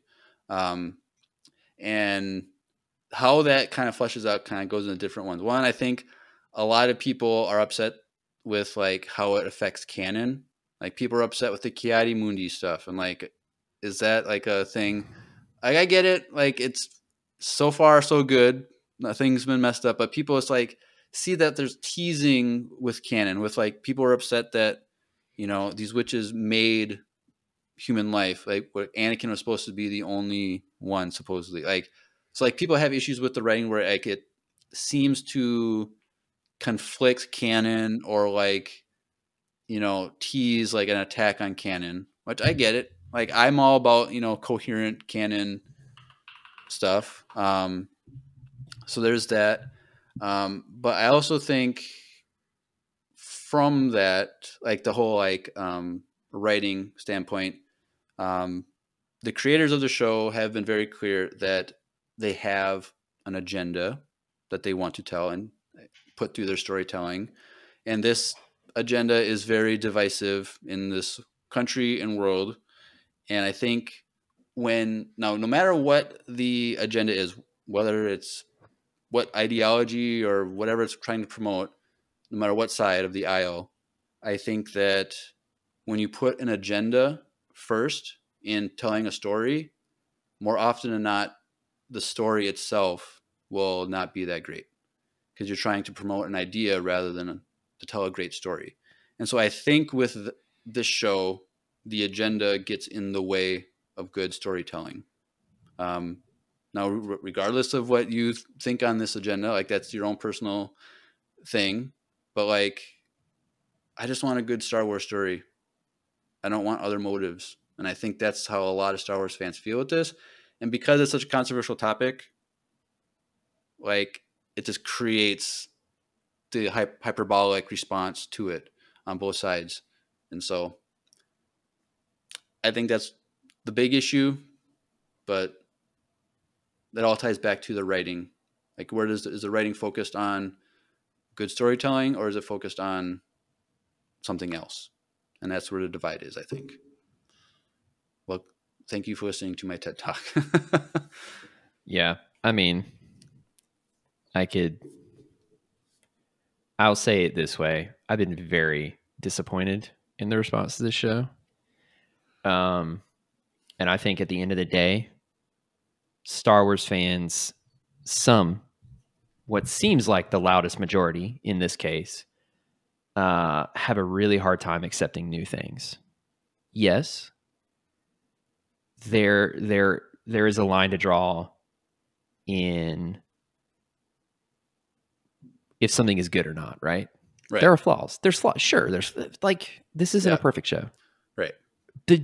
All of Star Wars, there are things for every single one of the movies that you can pick out, and you're like, that was really rough. You know, like the first half of A New Hope, Jeremiah. I think I said this one time. I tried to rewatch it, and I got so bored rewatching that movie recently because like my attention span is shot. But like, I will say that historically, and I've been guilty of this too with the sequels, like in some respects. So like, I'm not above this, but I think Star Wars fans, yes, it's the writing, but more so, I think that Star Wars fans get very resistant to new things if it's not exactly what they're hoping for. Right. More so than a lot of other fandoms. And I don't think that's right. And I say that being someone who has been guilty of that same thing. But here's my thing. You don't have to watch it. Yeah. Go read a book. One of my favorite memes to come out of this was like, you know, people online complaining about Star Wars, but are still subscribed to Disney Plus to watch the show. Here's the thing, and I hate to say this, it's going to sound harsh, but Star Wars doesn't owe you anything. It doesn't. Right. It like Star Wars is what you make it, and have a special relationship with Star Wars. Like I do, right? We all do here. But like Star Wars doesn't have to give you what you want. And if you want something different, go like I have a whole freaking thing of books here that I prefer many of the stories over what we get in canon in some ways. But like, when was the last time I watched the sequel movies? It's been years because I haven't wanted to watch them. Yeah. But like, I'll read the expanded universe stuff because that's what I prefer. And like, put stuff together, make your own, you know, anyways. What I'm trying to say is like, I think that there is a genuine resistance to new things. And we've seen that at every step since Disney took over. Yeah. So that's another thing too, but I don't know. But fortunately, Empire Radio in our community is a great Star Wars community. Like, you know, we are honest about our thoughts on things, but we try to think about things critically and with fairness, and we have reasons why. And, you know, we want people to disagree with us and like help us understand Star Wars better by giving their perspective and stuff. So I'm just happy that James, that we can be here and give a good voice to Star Wars. And I think that's why, you know, our fandom is small, but I think the reason people do like us is because that we aren't controversial. We just want to understand Star Wars and like Star Wars. And when we don't like it, we try to justify it, like watching the show. Like I try to justify it the best I can and defend things that I can, but I try to stay positive. We try to stay positive. So that's that. Yep. But thank you, James. I hope you can send in some more voicemails in the future. Yeah. All right. Well, we got 2 left from Elias. So let's take a listen to his first one. It's your boy, Elias, back. I know I've been gone for like multiple weeks, but I'm back, okay? And I know the question, like, what's your favorite video game, has already been asked.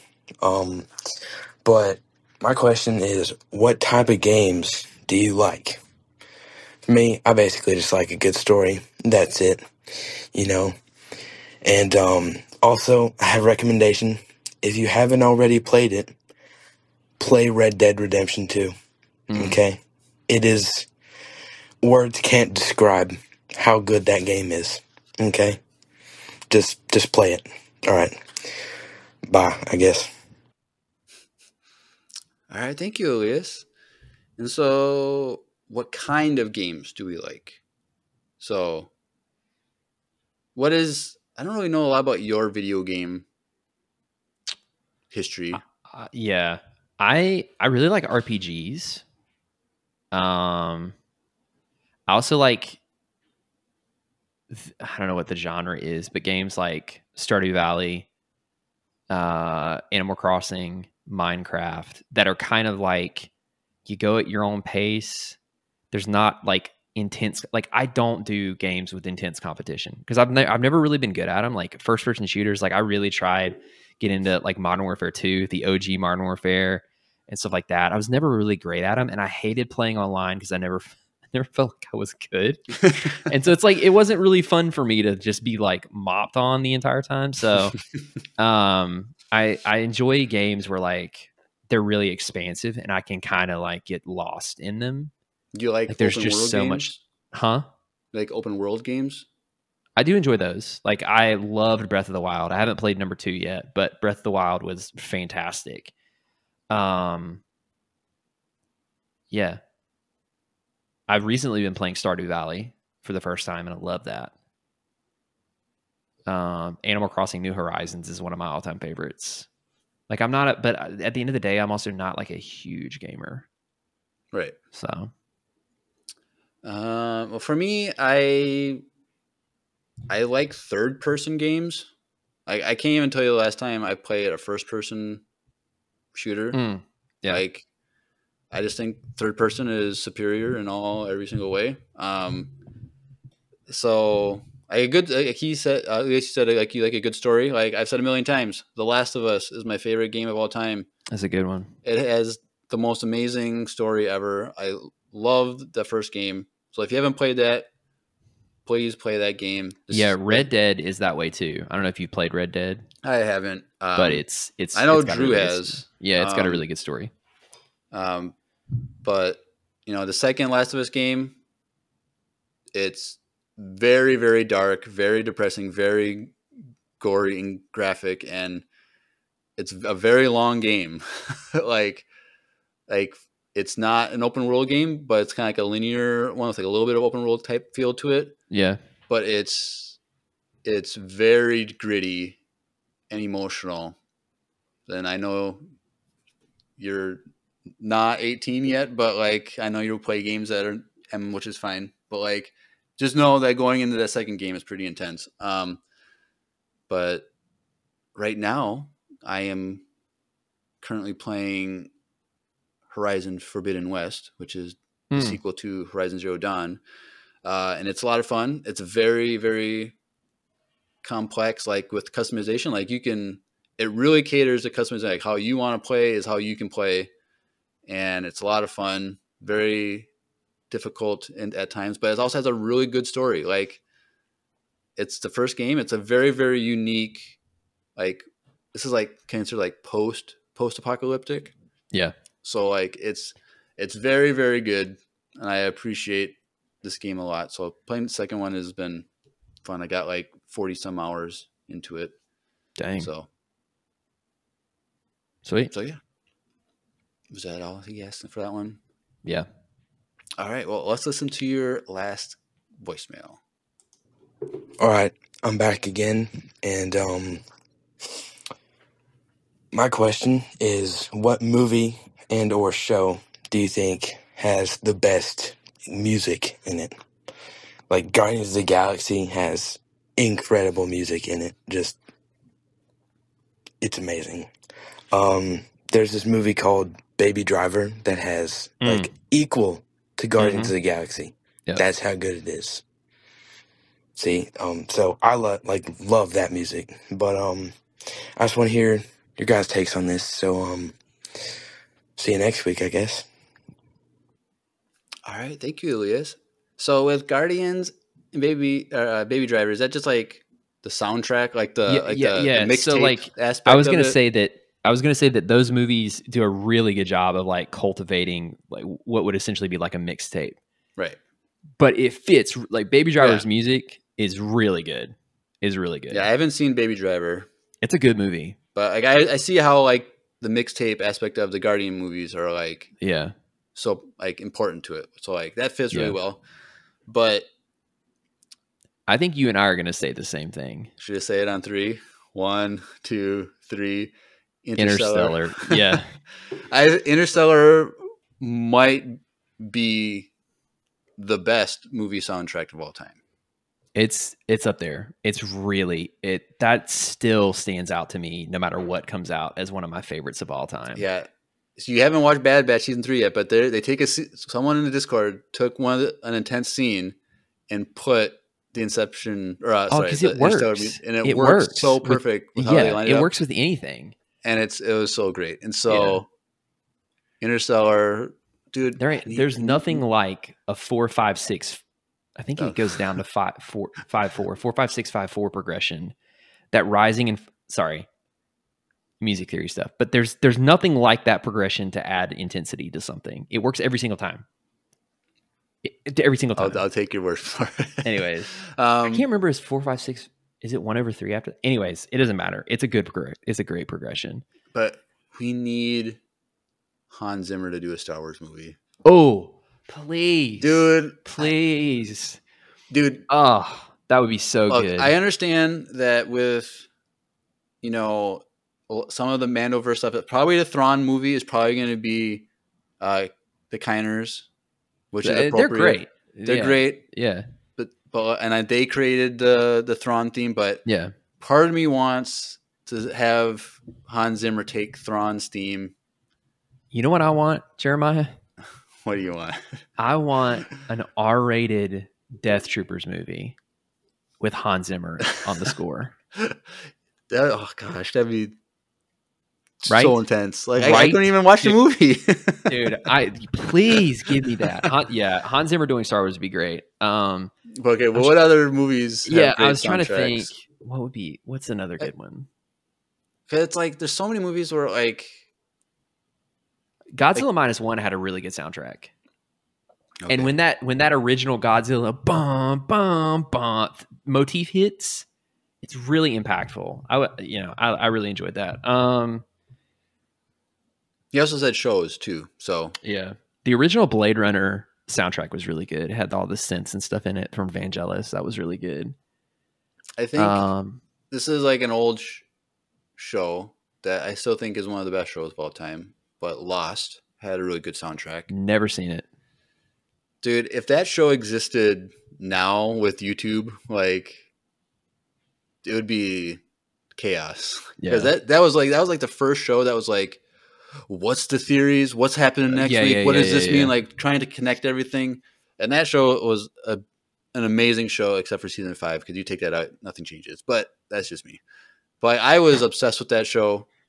Like I remember one time in college, someone was watching it, and like they had it paused, and I walked in and saw the screenshot, and I started saying the dialogue of what I was going to say next. They pushed play, and it was word for word what they said. Attack on Titan has really, really good music. Attack on Titan. I mean, generally anime, they tend to have really good music, but Attack on Titan's music was fantastic. And another one, this is going to be a weird one, but the movie Friday Night Lights, the movie, not the TV show, the movie. It's a football movie. But their entire soundtrack was done by the band Explosions in the Sky, which if you don't know, they're like a post-rock. They're an instrumental post-rock band. They have, I think it's 3 guitarists, bass, and drums. And it's beautiful. It's absolutely beautiful, that soundtrack. That's a really good one. I feel like you Oh. really can't get more iconic than the Top Gun theme too. Even though I don't even know what that is. it's a screaming electric guitar thing. But one I think is also very iconic.